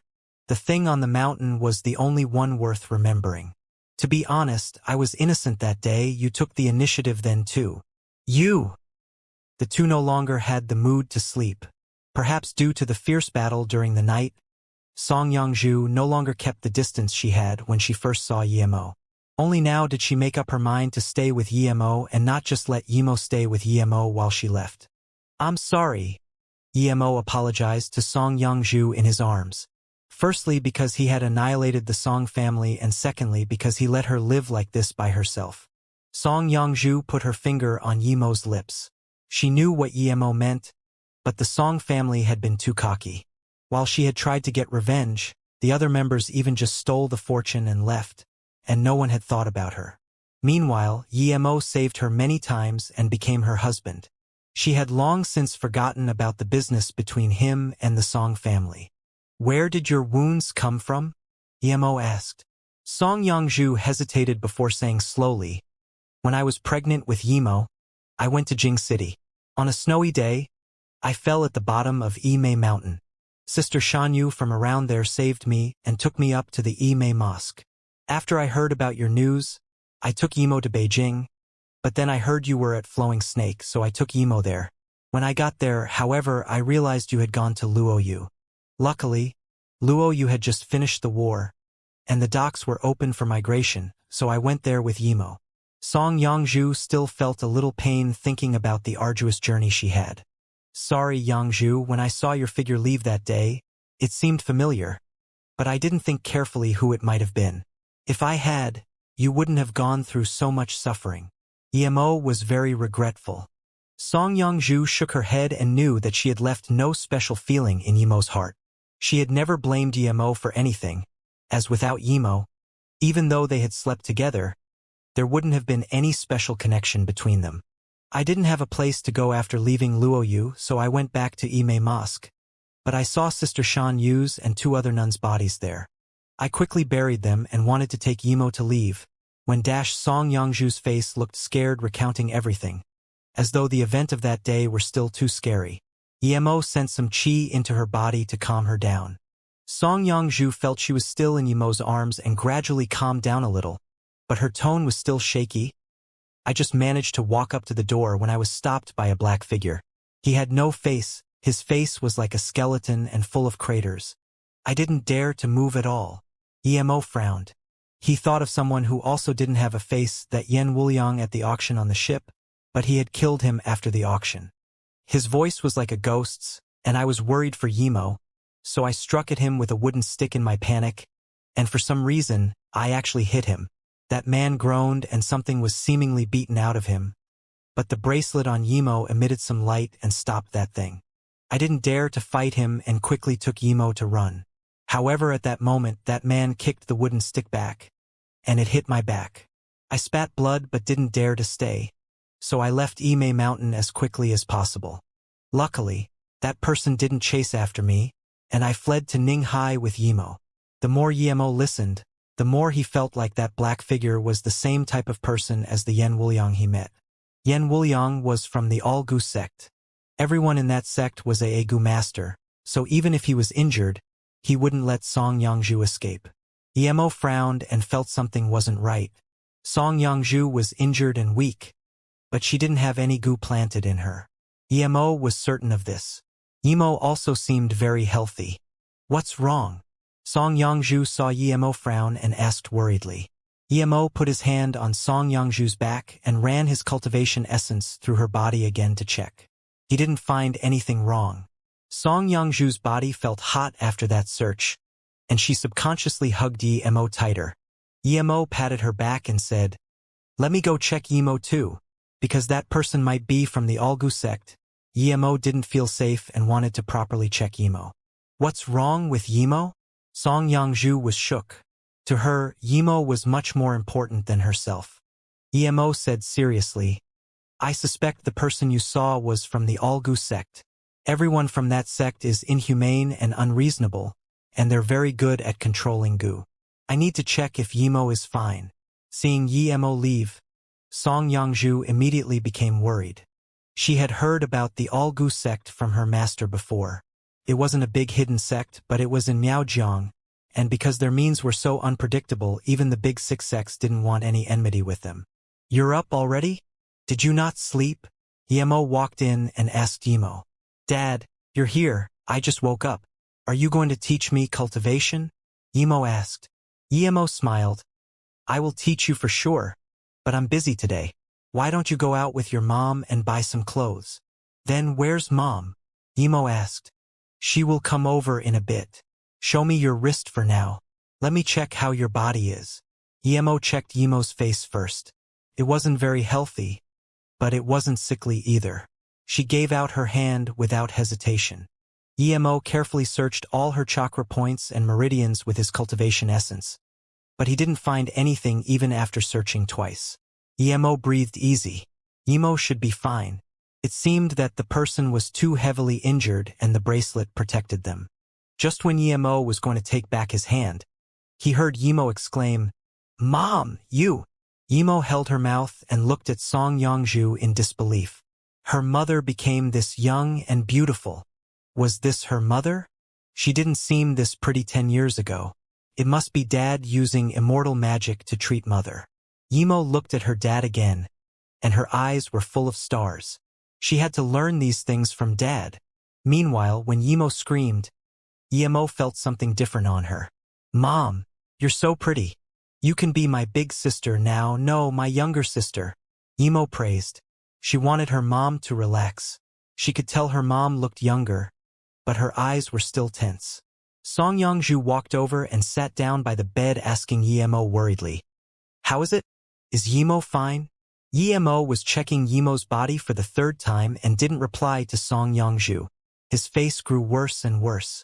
He was sure that something was done to Yemo, but it wasn't a live Gu. This thing was just a mark. Yemo was sure that the perpetrator had to have been no weaker than Reincarnation, perhaps even stronger. "What's wrong?" Song Yongzhu asked worriedly. "Has Yemo been sicklish all these years or ever shown anything out of the ordinary?" Yemo asked. Song Yongzhu shook her head. She actually felt Yemo was lucky as she rarely got sick. But thinking for a while, Song Yongzhu said, Yimo does get headaches every now and then, but each time she has a headache, I buy her a black chicken and make a stew with tian ma for her. She then always gets better a week later. This happens about 3 times a year. Yimo heard this and was sure that Yimo had something more powerful than goo bugs planted on her. Something called a pill goo. A goo master would plant a pill goo into someone's body. Best if it was a child. The pill goo would do no harm to the body before it matured. But the day that it matured, it would kill the host and devour all of its life force and essence blood, forming into a pill-like goo. The master would then use this goo to make a pill for his cultivation. Rarely anyone used this due to the time frame it took to mature. Pill gus usually matured after 18 years. This meant that when Yimo turned 20, the goo master would come retrieve the goo.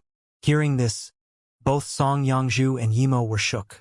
It seemed that if the black-clothed man hadn't wanted Song Yongzhu to raise Yimo until she was 20, the both of them would have been dead. Then what do we do? Song Yongzhu was so worried she was about to cry. Yimo patted Song Yongzhu and Yimo saying, "Don't worry, I can get it out. Yimo, lay on your mom and turn your back to me." It was very hard to plant a pill goo and even harder to take it out, but to Yimo it was still rather easy. This pill goo was near Yimo's right shoulder. Yimo sealed all directions it could escape to and sliced open an area of her shoulder. At the same time, his cultivation essence enveloped a pea-sized thing and put it into a vase he prepared beforehand. After this, he gave Yimo a lotus life pill and checked her carefully, making sure there was no problem, before finally feeling assured. Only Yimo could have the privilege of eating a lotus life pill for such a minor injury. Song Yongzhu saw Yimo take out the goo and finally patted her chest in relief. "I was so scared. I didn't expect there would be such bleak people in this world." Meanwhile, Yimo was raging with killing intent on the inside. He didn't care about Yen Wuliang's metal card anymore after going into the small world. But now it seemed he needed to go to Miaojiang and annihilate that all-goo sect. Song Yongzhu looked at the goo bug in disgust. "Burn the bottle, please. It's uncomfortable to look at." If she hadn't told Yimo about what happened and he hadn't checked Yimo, this pill goo would end up taking Yimo's life. She felt scared just thinking about it. Yimo shook his head. "I can't annihilate this goo yet. If I do, the owner would notice. I need to use this goo to find its master first. I won't let it go like this." Then, Yimo gave Song Yongzhu a card. "There's some money in this card. The password is all ones. You can go buy some things with Yimo while I take care of some things." To Yimo, if it was just the Dihua incident, he wouldn't go look for trouble with the Baoshi Hall.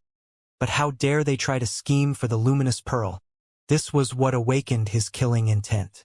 Everyone liked treasures, but even with Yimo's power, he didn't go around killing people and robbing them as soon as he wanted something. "Dad, do you have a lot of money in the card? Can I buy whatever I want?"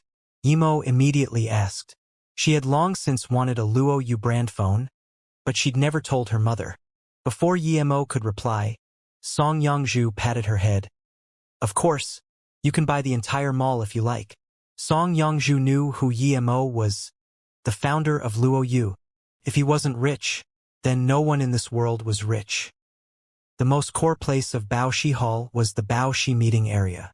This was also the most luxurious place in Ninghai. The big boss of Baoshi Hall was very restless today, because they were about to welcome their most precious guest, an Earth-level ancient martial artist from the hidden sects. But the more he waited anxiously, the later the guest came. He didn't dare to leave the place, though, and at exactly 2 a.m., the guest arrived.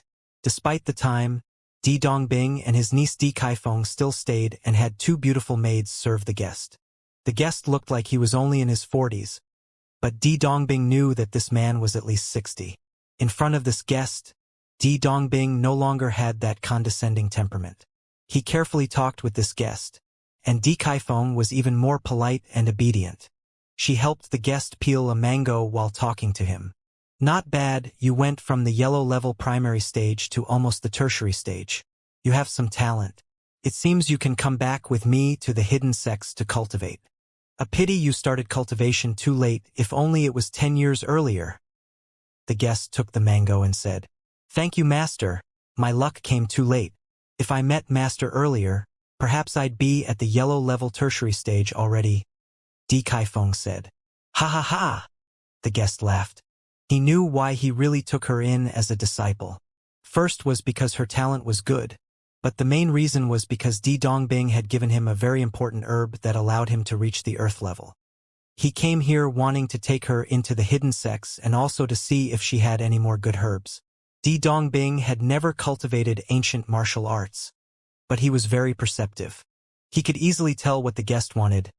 Peichenbei, Wanbei feels that there must be more of those herbs, so I've sent people to Wuyi Mountain to look for more.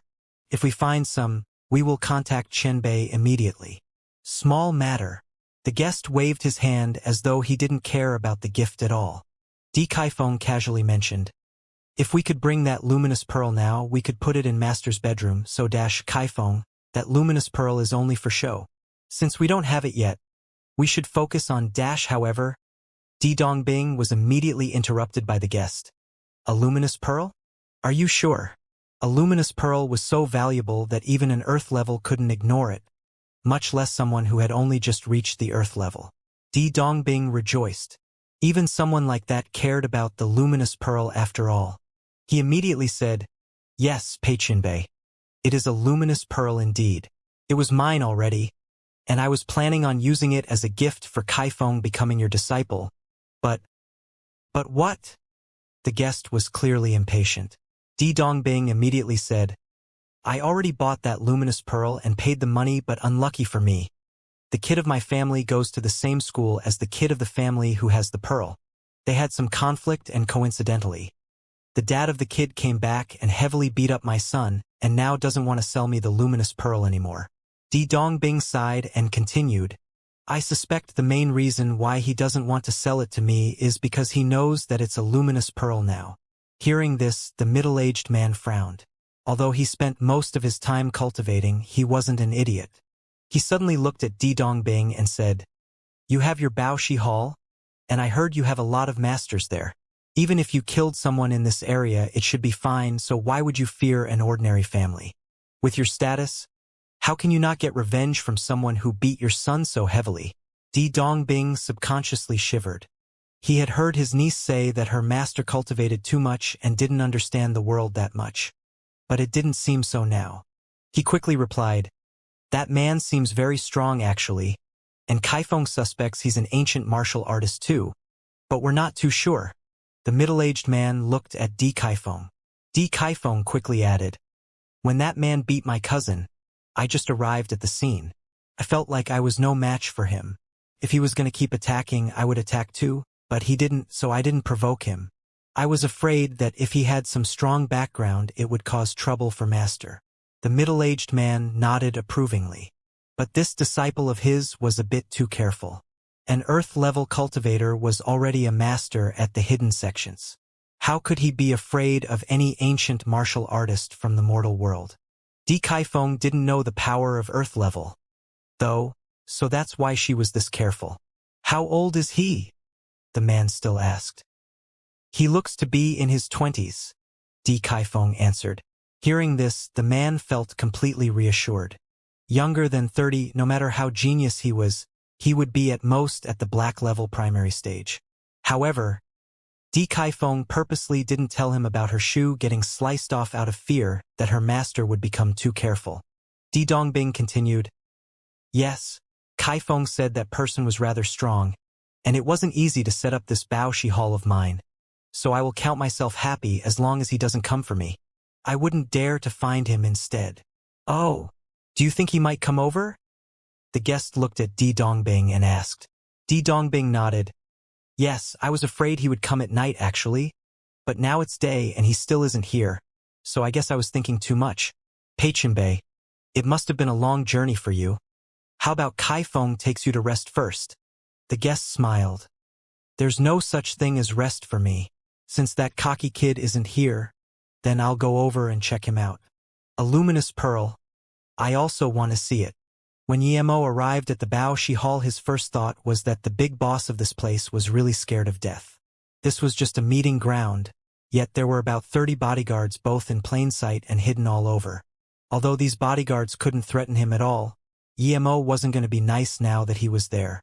Other than the 2 guards at the gate, he controlled all the bodyguards and dumped them to one corner.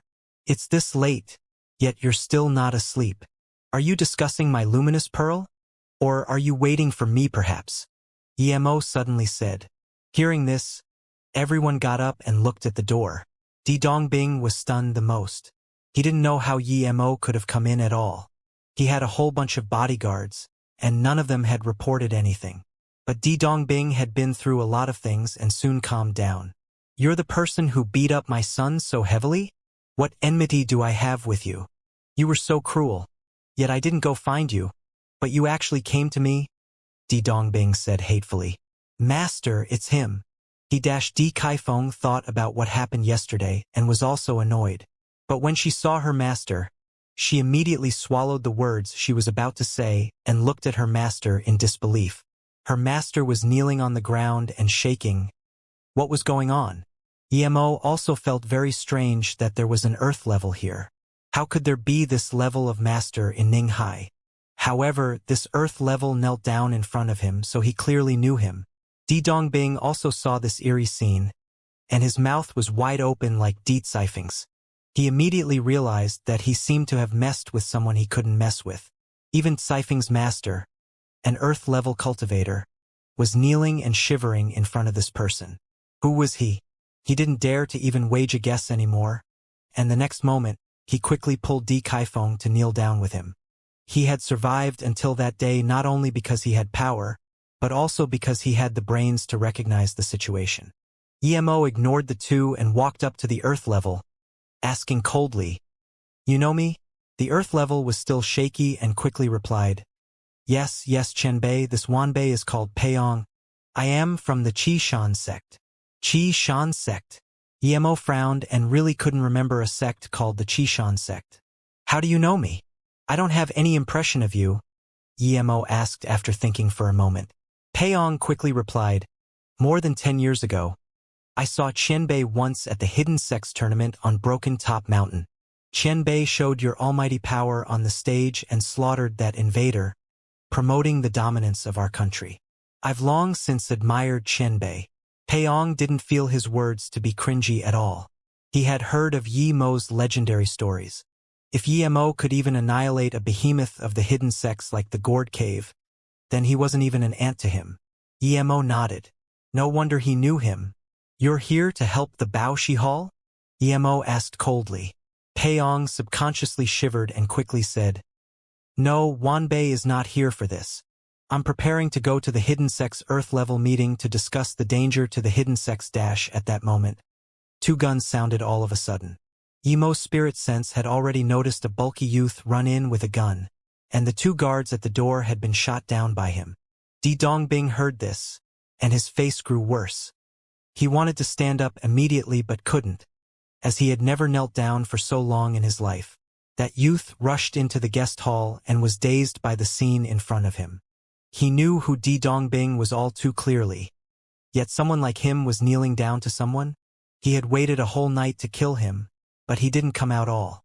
He had to leave Ninghai immediately, so he charged in to kill Di Dongbing even if it could mean his death.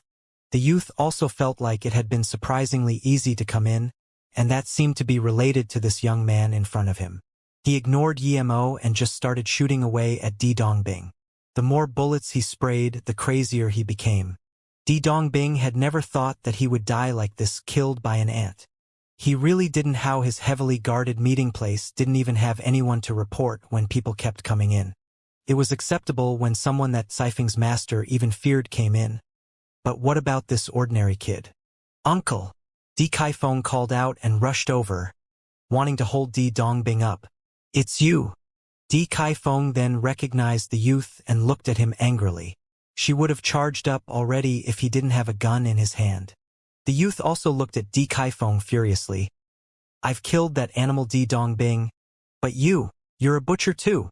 My sister's death is also related to you. Ha ha ha." Then, the youth sprayed bullets at Di Kaifeng. "Hey, why did you kill him?" Emo scanned the youth and asked. He didn't stop the youth from killing, but if he couldn't give an appropriate reason for killing under his watch, Emo wouldn't mind letting this youth die too. The youth saw Di Kaifeng fall in a pool of blood, and the madness in his eyes gradually dissipated. If she had been just getting close to me for my family's land and wealth, I wouldn't mind even if she tricked it all away, because I really loved her. But this devil-hearted woman not only helped the Bao Shi Hall take everything I had, she also wouldn't even let my little sister go. Madness appeared in the youth's eyes again. Emo waved his hand. Okay then. You've killed them and gotten your revenge. Now leave. Don't interrupt my business here. Di Kaifeng must have given this kid's sister to Di Hua, and she probably died in his hands. The youth looked strangely at Emo once. He knew Emo was no ordinary person from how Di Dongbing had been kneeling on the ground. Thank you. I'm Feng Chen. May we meet again. He felt that the reason why he had been so successful today was definitely related to this person. He could also feel that the man didn't fear his gun. He didn't have any enmity with him anyway.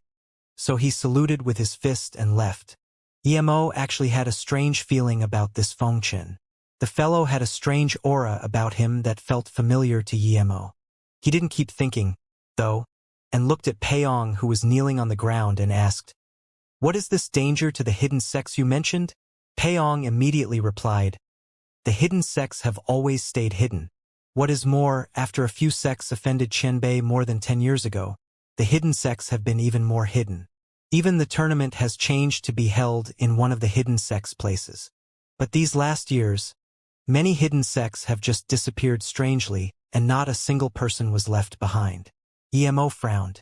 He knew the power of the hidden sections. If he hadn't been a truth cultivator, it would be a dream to put up a fight against the hidden sects. What kind of person could make the hidden sects disappear? And many of them. Peong continued. When the Lianhangjing Mosque and Guanghang sect disappeared, no one cared, and it was said that they had moved to Luoyu. But these few years, more sects disappeared strangely, such as Xiandu sect, Yijian sect, Meng family. They were all annihilated in one night. Moreover, the disciples died in all sorts of ways. Even 36 rivers. Hearing this, Emo's eyes narrowed. What happened to 36 rivers? The sect leader Xianxia, who had stood up for Emo without hesitation when he had conflict with Xiang Mingwang, was his friend. Emo wasn't just going to sit and watch when something had happened to 36 rivers. Peong knew that Gourd Cove's annihilation was related to Emo, so he didn't dare to mention that. However, he was aware that Emo was friends with Xianxia. Hence, since something had happened to 36 rivers, he knew that Emo hadn't done it. Peong said immediately, 36 rivers was also attacked not long ago. Their HQ were completely destroyed. If their sect leader hadn't been at halfway Great Heaven and their disciples hadn't fought hard to escape, they would have all died. Emo's expression sunk. Xianxia must have suffered heavy losses. Emo had been wondering if it could be the same people who had attacked Song Yangzhu. But now it didn't seem so. The black person was a Gu Mater, and he had been by himself. For a sect like 36 Rivers to have to escape of, it couldn't just be one person. Why did these people want to annihilate all of the hidden sects? At this moment, the police sirens sounded. Emo grabbed Peong and left the meeting room. Peong just felt his head spin for a bit, and then somehow he appeared in a park. Peong was shook. He felt like he had been flying, but it was daytime already. Could Emo really fly? He feared Emo even more, so he didn't dare to ask. Where is sect leader Zhang right now? Emo asked. Peong replied at once. He took his 36 river disciples and escaped to Zhouming Academy. Because he was heavily injured, he sent his disciple to Luoyu asking for your protection. He wanted to move 36 rivers to Luoyu. However, the disciples he sent had no news. Emo's heart sunk. He thought of Dongfang Wang. When he had sent people there, it must have still been under the reign of the Dongfang family. The vice-sect leader of Zhouming Academy, Fengqianbei, invited all Earth-level masters to gather at Kunluan to discuss about this matter. Due to the severity of the issue, the Earth levels of the Heaven Squad will also be going. I came to Ninghai because Ninghai has flights to Luqing City. There are Zhouming Academy sect members there leading the way, Peong said carefully. Emo nodded and gave a porcelain bottle to Peong. There's a pill here. Give it to sect leader Zhang for me when you get to Jingming Academy. Tell him I will go visit him after I've finished my business. Yes, Qianbei. Peiyong felt relieved. The fact that Emo was telling him to take something to Zhang Xianxia meant that Yiqianbei no longer meant to kill him. When Peiyong took the bottle and looked up, he was shook even more. Emo had long disappeared. Emo knew the hidden sect's power all too well. Even the outer hidden sects were still strong. Any hidden sect that had managed to exist until now was no simple being and had their secret powers. Who was it that was so crazy to challenge the entire hidden sects and annihilate them one by one? Emo scanned his spirit sense and saw Song Yangzhu and Emo go into a shopping mall. He had gone to Ninghai to see Su Jingguan, but he hadn't seen her there. Instead, he had found Song Yangzhu and his daughter. He planned to take them back to Luoyu first before going to see Zheng Xianxia to Jiuming Academy. Mom, why is there so much money on Dad's card? What business does he do? When Emo saw so many zeros on the ATM, she asked. Song Yangzhu didn't know how to explain it to Emo. She had always told Emo that her dad was very capable. Yet, whenever she asked what Emo did, she tried to avoid it in case she asked her to go look for her dad. Emo, is your dad back? A girl the same age as Emo saw her and immediately ran over to them. Emo turned around and looked at this girl. She replied joyfully, Ninglan, how come are you here? Didn't you go to class today? The girl said happily, yes, I was worried about you yesterday afternoon when you didn't go to class. Did that D guy do anything to you? Emo shook her head. Yes, my dad came back yesterday, so he didn't dare do anything to me. Oh, why didn't you go to class today again? My dad came to Ninghai too, so I might be going back to Beijing. Oh, by the way, I heard your dad gave you a lot of money. Now you can buy that phone, Ninglan said. She was very close to Emo. They both loved a certain kind of phone, but she knew Emo didn't have the money to buy it, so she didn't buy it either. She was planning to get one for herself and Emo since she was leaving. However, now it seemed Emo would be buying it herself. Hillbillies who haven't seen any real money. My pocket money is more than what your dad gave you. A contemptuous voice sounded. Emo frowned but didn't reply. She had learned to endure. She usually didn't say a thing until it touched her bottom line. Ninglan couldn't help but to say, Ning Jinwu, what does this have to do with you? I can buy my own things. You don't need to come with me. Go back first. Emo, ignore him. Ning Wuzhen only looked 2 years older than Ninglan, but he was already 1.7 m tall. He studied Emo in contempt and then shook his head, but he didn't talk nor leave. From his perspective, Emo's dad couldn't be very rich just judging by the clothes she was wearing. Song Yangzhu wasn't going to argue with little kids. She pulled Emo's hands and said, Emo, let's go buy things. Perhaps your dad is already back. I'll go shopping with you guys. Auntie, you're really pretty. If Emo hadn't called you Mom, I would have thought you were her sister, Ninglan said. Yangzhu! A joyful voice interrupted them. Is it you? Song Yangzhu was also dazed when she saw the man who was coming. Strictly speaking, that man was her martial brother, Su Shi. When she left the Heaven Squad, he was already at Earth-level primary stage. After 10 years, his skin looked even better than before. Martial sister Song. Su Shi was more shocked. Song Yangzhu was much younger and prettier than before. She looked like a young girl in her 20s. Song Yangzhu was only 20 when she was part of the Heaven Squad. However, due to her cold complexion, she seemed older than she really was. Even so, Su Shi still liked her. Yet Su Shi knew he was pursuing something out of his reach, so he didn't think too much about her.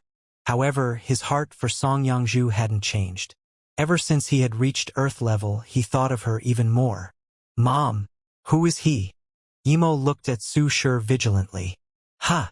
You're married already? Su Shi looked at Emo. He couldn't believe that Song Yangzhu was not only married, but that she had such a grown-up daughter. Song Yangzhu smiled and didn't reply to him. To her, the Song Yangzhu from the past was dead. Her master had disappeared without notice after the Song family got annihilated. She had had to use her own means to go to the Hidden Sex tournament and met Emo there.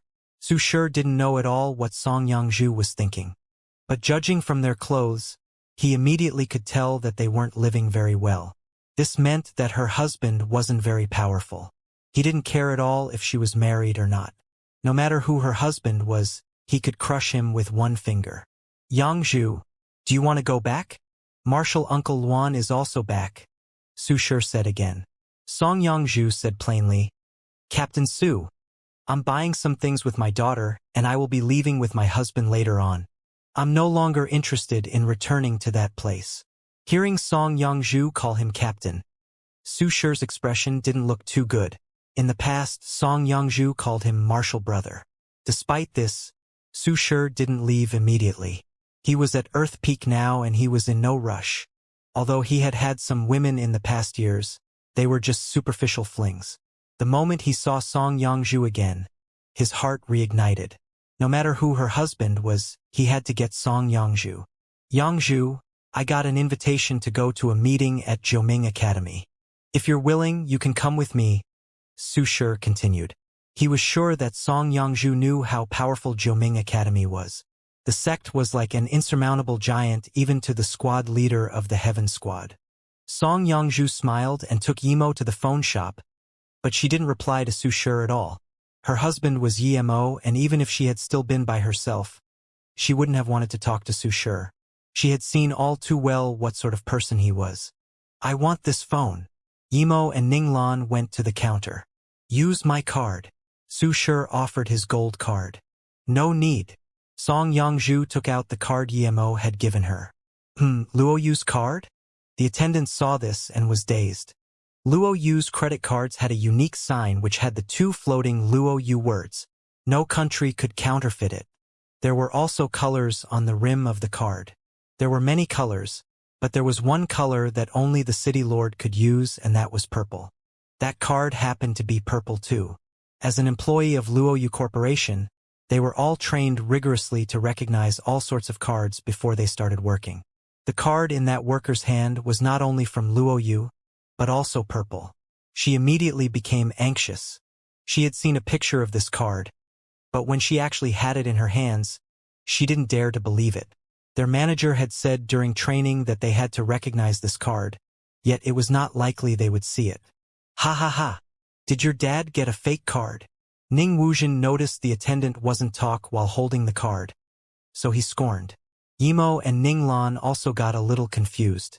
Yimo realized that their card really seemed to be different than other people's cards. The attendant bowed respectfully to Song Yangzhu and said, Miss, hello, please wait a moment. Although she knew the card was real, she didn't dare make the decision and notified at once the shopping mall manager. Song Yangzhu hesitated and asked, Doesn't this mall belong to Luo Yu? Yes, the attendant replied respectfully. This is a shopping mall under Luo Yu's business faculty. Our head manager will come to greet you personally. Su Shi also frowned. He had seen Luo Yu's cards before and Song Yangzhu had taken one out. After seeing how careful the attendant was Song Yangzhu's husband really from Luo Yu? If he was, then they shouldn't be that poor. Then a woman ran over in a hurry. She seemed to be facing the biggest thing in her life. The attendant saw this woman and quickly walked up to her. Manager Cui. This guest brought the card. The woman saw Song Yangzhu and her eyes lit up. She just looked at the card quickly and said, May I ask for your surname? Song Yangzhu smiled. I'm Song Yangzhu. This is my daughter Yi Yimo. Yi Yimo? The woman looked at Yimo and her face drastically changed. You're the wife of the president? Su Shi heard this and expression didn't look too good. Song Yangzhu knew that president probably meant Yimo, but she wasn't too sure. However, someone did reply to her. Yes, she's the president's wife. Xianxia is quite capable. She has opened shopping malls everywhere. Dad, you're here. Yimo heard this voice and run to hug the person. Hello, President. I'm Cui Yanxiu, the head manager for this shopping mall. The head manager immediately came up to greet Yimo and gave him the card back. Then she said, Director Shen said that the president doesn't need to use a card in any of Luo Yu's shopping mall. Yimo was speechless. Since when had Xianxia made this rule? He quickly waved his hand. Swipe this card and tell Director Shin that from now on no one in Luo you can buy things without paying. Tell her I said this. If she finds out about anyone doing this, punish them heavily. Yes, the head manager quickly said. Su Shi's expression grew worse. He couldn't have thought that Song Yangzhu's husband was Yi Mo. How could Yi Mo be her husband? Instructor Yi, I really didn't expect to be able to see you here. Su Shi wished he could kill Yi Mo. However, he knew that even if he had been at half-step great heaven, he would still be no match for Yi Mo. Su Shi had thought that there was almost no one who could stop him from marrying a woman. Even if there were, it would be a few Qianbei of the hidden sections. But they wouldn't do such a thing. However, there was one more person to whom he didn't dare do anything, and that person was Yi Mo. Yet he was this unlucky, he liked Yi Mo's woman. He knew that if he didn't want to die, he had better stop because even there Yi Mo could kill him without any pressure. Yi Mo didn't know that Su Shi desired Song Yangzhu. He thought it was normal that they were talking since they had both been from the Heaven Squad after all. He could guess that Su Shi was there to go to the Jiuming Academy's meeting. But he didn't have a good impression of him at all. He waved his hand. You can leave, you have no business here. Yes. Su Shi's face was green with anger. Yi Mo had treated him like one would blow a fly away, but he didn't dare do anything at all. Dad, why did that auntie say you didn't need to pay? Is this shopping mall yours? Why did Mom never tell me? Yi Mo asked. Yi Mo smiled. This shopping mall is connected to me, but it's not mine. As for free things, if I start this, there will be people that follow it.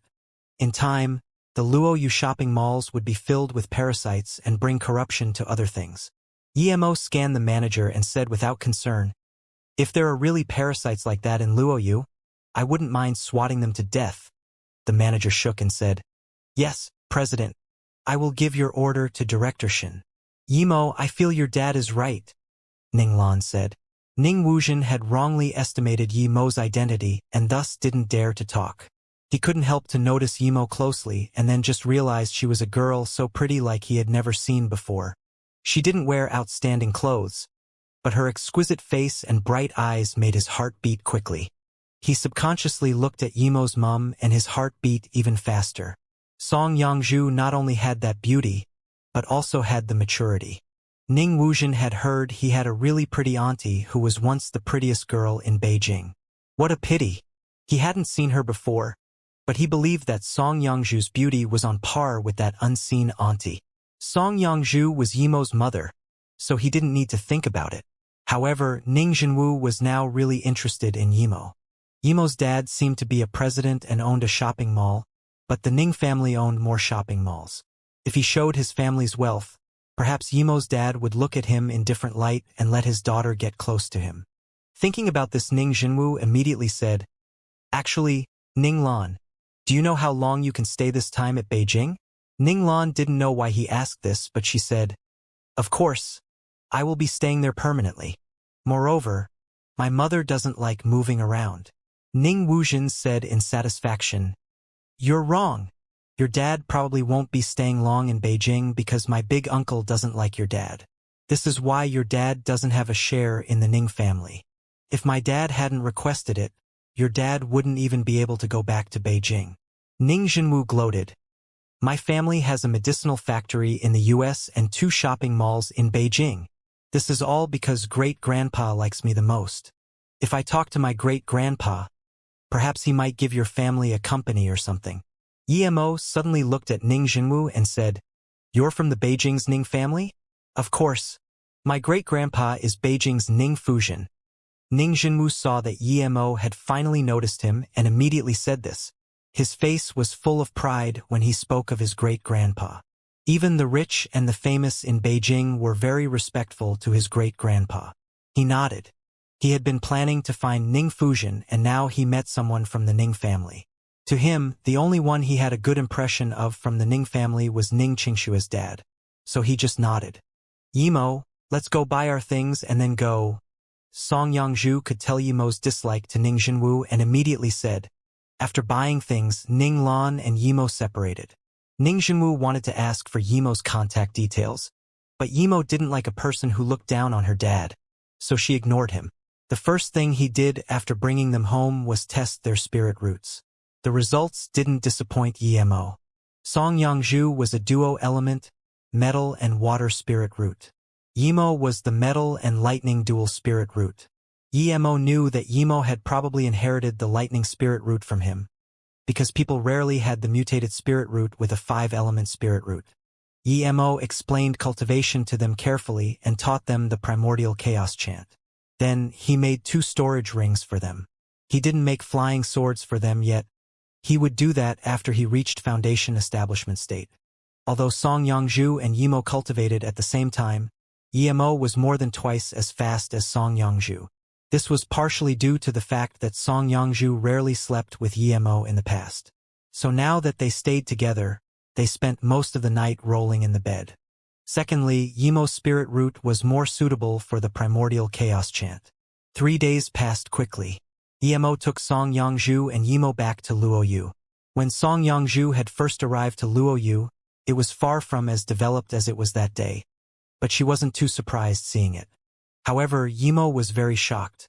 She had never seen a city as prosperous and beautiful as Luoyu. Dad, this place should be called Luoyu Immortal City. This place is really beautiful. Emo sighed. Emo was also happy that his daughter was happy. Yes, from now on Luoyu will be called Luoyu Immortal City. Su Yuehua got news of his arrival as soon as he got there. She went to greet Emo and the others, and she also agreed to Emo's petition. Brother. She's the one I told you. Deshi Ling saw Song Yangzhu and recognized her immediately. Song Yangzhu also saw Yi Ling and greeted her. Yi Ling looked at Emo and then looked at her brother. She went up and pinched Emo's arm. Brother? Did you lie to me? You said you didn't. Yi Ling then looked at Emo and then at Song Yangzhu. Sister-in-law, I've thought about it with Bei Wei for a long while. We felt you were our sister-in-law and it really seems to be so. Is this that little girl? She's so grown up now and pretty. After staying with Song Yangzhu and Emo at Luoyu for 2 days, Emo left Luoyu again. He was in no rush to go to Jiuming Academy, however. Xianxia was injured, but with Emo's Lotus Life Pill, he should be fine soon. Emo first went to Beijing, because he wanted to see Ningfusion and visit Han Zixin. He hadn't been able to save Zhang Ju and Li Hu. Emo felt very guilty about it, but he had tried his best, and he had almost lost his life on that island too. Emo went straight to the Ning family mansion first. 2 guards stopped Emo, asking who he was, when noises came from the inside. Ning Yang, weren't you going to Luoyu? Why did you come back to Beijing? Oh, they didn't want you in. The Ning family isn't some place you can come and go as you please. A middle-aged man was pushing another person as he spoke coldly. What right do you have to push my dad? He just came to visit great-grandpa. What's that got to do with you? Do you think we would want to come back to this trash place? A girl's voice sounded, and she was going to pull the man who was pushed. You dare call the Ning family mansion a trash place? You're asking to die. A crisp voice sounded, and a young girl was going to slap the other girl. The dad wanted to stop the girl, but he was also being held back, so he could only watch as his daughter was about to get slapped. Emo sneered and walked up, grabbing the girl's wrist, easily throwing her far away. Emo didn't use much force, so the girl only stumbled a few times and stood up. Emo had recognized that the girl who was about to get slapped was Emo's classmate, Ning Lan. He wasn't going to let Emo's friend get slapped. Uncle, it's you. What are you doing here? Is Emo here too? Ning Lan called out in joy. Who are you? How dare you come here? That young girl stood up and raged at Emo. Then, she roared at the guards. Are you dead people? Why did you let anyone come inside the mansion? Hurry up and capture him. Wait! The man who was holding Ning Lan's dad back suddenly let go of Ning Yang and spoke politely. May I ask if you are Emo? Emo replied coldly. Yes, I'm Emo. You really are Emo City Lord Yi. The middle-aged man's voice became shaky. His tone and manners immediately became careful and reverent, as though it was a god standing before him. You're Emo? Is Xianxia fine? I'm Ning Yang. Ning Lan's dad walked up in excitement. Ning Yang? Emo seemed to have heard Xianxia mention this name. Xianxia went out on holiday, and she's fine. Aren't you? I'm Xianxia's cousin. Emo immediately remembered. When Ning Xianxia was betrayed by her family and sold to the Song family, it was Ning Yang who told her about it and helped her escape. Emo immediately reached out his hand and shook hands with Ning Yang. Nice to meet you. Thank you for what you did. Ning Yang immediately felt happy. It was a matter of huge excitement for him that someone like Emo remembered what he had done. The middle-aged man who had been pushing Ning Yang now carefully walked up to Emo and said, I'm Ning Yang's cousin, Ning Shi, Xianxia's elder cousin. It's an honor that City Lord Yi has come to the Ning family. However, he didn't dare to shake hands with Emo. He could tell by Yemo's attitude that he didn't really want to stay with him. Ning Jinwu, who came out to watch the show, looked at Emo in shock. He didn't think that even his great-uncle would be so respectful to this man. His great-uncle was the next in line for becoming the family leader. But what shook him even more was that his great-grandpa even came out with a very excited face. Emo immediately recognized Ning Fuzhen. He wasn't young, but he could tell he looked like Ning Zhongfei. Is this the glorious arrival of City Lord Yi? Ning Fuzhen yelled in excitement from far away. Although Emo didn't really like Ning Xianxia's grandpa, he was still her grandpa, and Emo would be asking for help today. Hearing this, Emo walked up and saluted with his fists. I greet Ning Xinbei. Ning Fuzhen clearly liked this greeting method. The only pity was that Emo didn't call him grandpa, but he knew that the damage in their relationship with Ning Xianxia was irreversible. It was already great fortune that Emo would even come to them. He didn't even need Emo to do anything for the Ning family, as he only had to spread the word that Emo had come to their mansion, and the Ning family status would go up a level in Beijing. Not to mention, he was sure that Emo wouldn't come visit for no reason. City Lord Yi, please come inside. Ning Fuzhen reached out his hand hospitably. Clearly, he was trying to usher Emo in. Great-grandpa, is this Luo Yu's City Lord Yi? He's so young. That girl who had been about to beat Ning Lan said as she came up and held Ning Fuzhen's arm. However, she was looking at Emo with seductive eyes. Emo scanned this girl, and she was indeed beautiful and even prettier than Zhuo Yangqing. But Emo saw that the greater part of her seeming innocence was an act, and this made Emo displeased. Emo didn't go in immediately and asked Ning Yang, Brother Ning, why are you here? The reason why Emo asked this was because Ning Yang didn't seem to be welcomed here, and from what Ning Jinwu said, their family didn't seem to be doing well in Beijing. Ning Yang sighed. A few years ago, I planned on joining Xianxia at Luoyu, but she seemed to be out and something happened to Luoyu, so I wasn't able to make it. I don't have much business in Beijing, so I went back to my wife's home in Ninghai, but I can't stay there forever, so Emo could tell that Ning Yang's wife's family must not be happy with him, so he went back to Beijing. Yet he couldn't even see Ning Fuzhen, much less ask him for help. Ning Fuzhen thought quickly and immediately understood what was going on. He looked annoyedly at Ning Shi and said amicably, Ning Yang, why didn't you just come inside? Come in with City Lord Yi. This must be Lan Lan, you're so big already. Come in with your dad and let great-grandpa see you. Ning Yang knew that the reason why Ning Fuzhen had this attitude was all because of Emo. He quickly took Ning Lan up and greeted, Grandpa, I came to visit you today with Lan Lan. All is good as long as you're healthy. Great. You can go ahead and settle in the mansion when you're ready, and I'll let Zhongshou give you some responsibilities later. Sigh, I'm getting old. Ning Fuzhen sighed. Emo smiled. Brother Ning Yang, if you want I can write a letter to Eru, and you can work at Luoyu Pharmaceuticals. As for Lan Lan, she can study at Luoyu. Hearing this, everyone in the Ning family looked at Ning Yang in envy. It was so hard to even go to Luoyu, much less live there. Of course I'm willing, Ning Yang replied in excitement. Because of Emo, when Ning Yang left, almost the whole Ning family sent him off. After the two left, Ning Fuzhen said politely to Emo, City Lord Yi, please come in. Emo went in first, while Ning Fuzhen waved his hands at the people behind him and didn't let a single person come in. However, he did let that girl holding his arm come in. Ning Fuzhen took Emo straight to his office and let that girl make 2 cups of tea. He kept on expressing his amazement at Luo Yu's development and beauty but didn't mention Ning Zhongfei or Ning Qingxue. Emo sneered. He knew that their relationship was very bad. Ning Fuzhen understood that too, and so he didn't use them as an icebreaker in their conversation. Ning Fuzhen had brought him to his office to get closer to him and perhaps even to try to settle at Luo Yu. But Emo had his bottom line. Even if it meant not taking the two fishtails, he couldn't possibly let Ning Fuzhen settle at Luo Yu. Other than those who had helped Qingxue, no one from the Ning family would be allowed to go. He didn't want Qingxue to feel discomfort in any way. Seeing Ning Fuzhen not bringing the topic to the main point, Emo could only say, Ning Qinbei, Wanbei came here to trouble Qianbei with something. Ning Fuzhen heard this and immediately brightened up. City Lord Yi, tell me whatever you need. I will take care of it without hesitation as long as it's within my capability. Emo nodded. In that case, I'll be straightforward.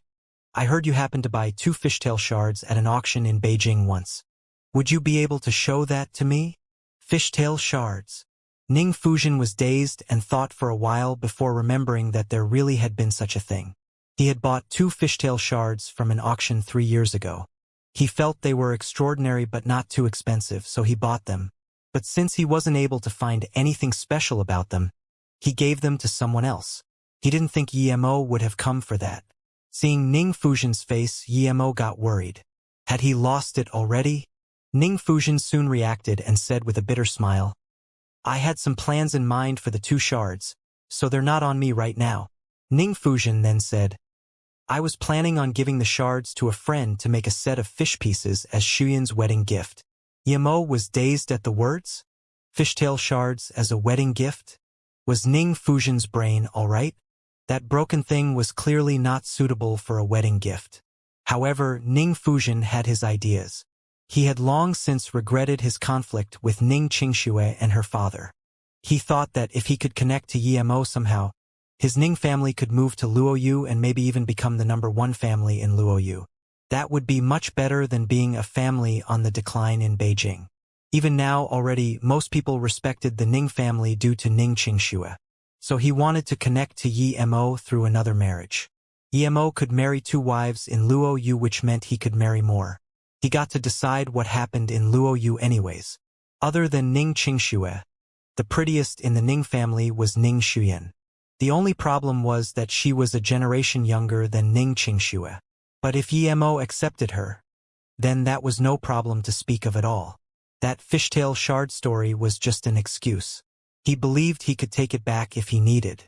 Ning Fuzhen thought, with Ning Xuyan's beauty, Emo wouldn't reject this. Thinking about this, Ning Fuzhen laughed. You and Xuyan must be fated. You both like those fishtails. Xuyan liked that pair of fishtails, so I told people to refine them into something better. City Lord Yi, if you don't mind, I can even marry Xuyan to you. She's my favorite granddaughter. She's still studying at Beijing University, but if you want, she can marry you at any time in Luo Yu. Ning Xuyan heard this and was dazed, but she immediately understood what was going on. She wasn't embarrassed at all, and as she sneaked a look at Emo, she looked very willing. Emo was like an emperor in Luo Yu. If she married Emo, she would be the emperor's wife or concubine. Emo's face sunk. He immediately saw through what Ning Fuzhen was trying to do and cursed at Ning Fuzhen's shamelessness.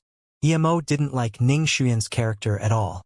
Even if he did, he wouldn't agree to this with Ning Qingxue in mind.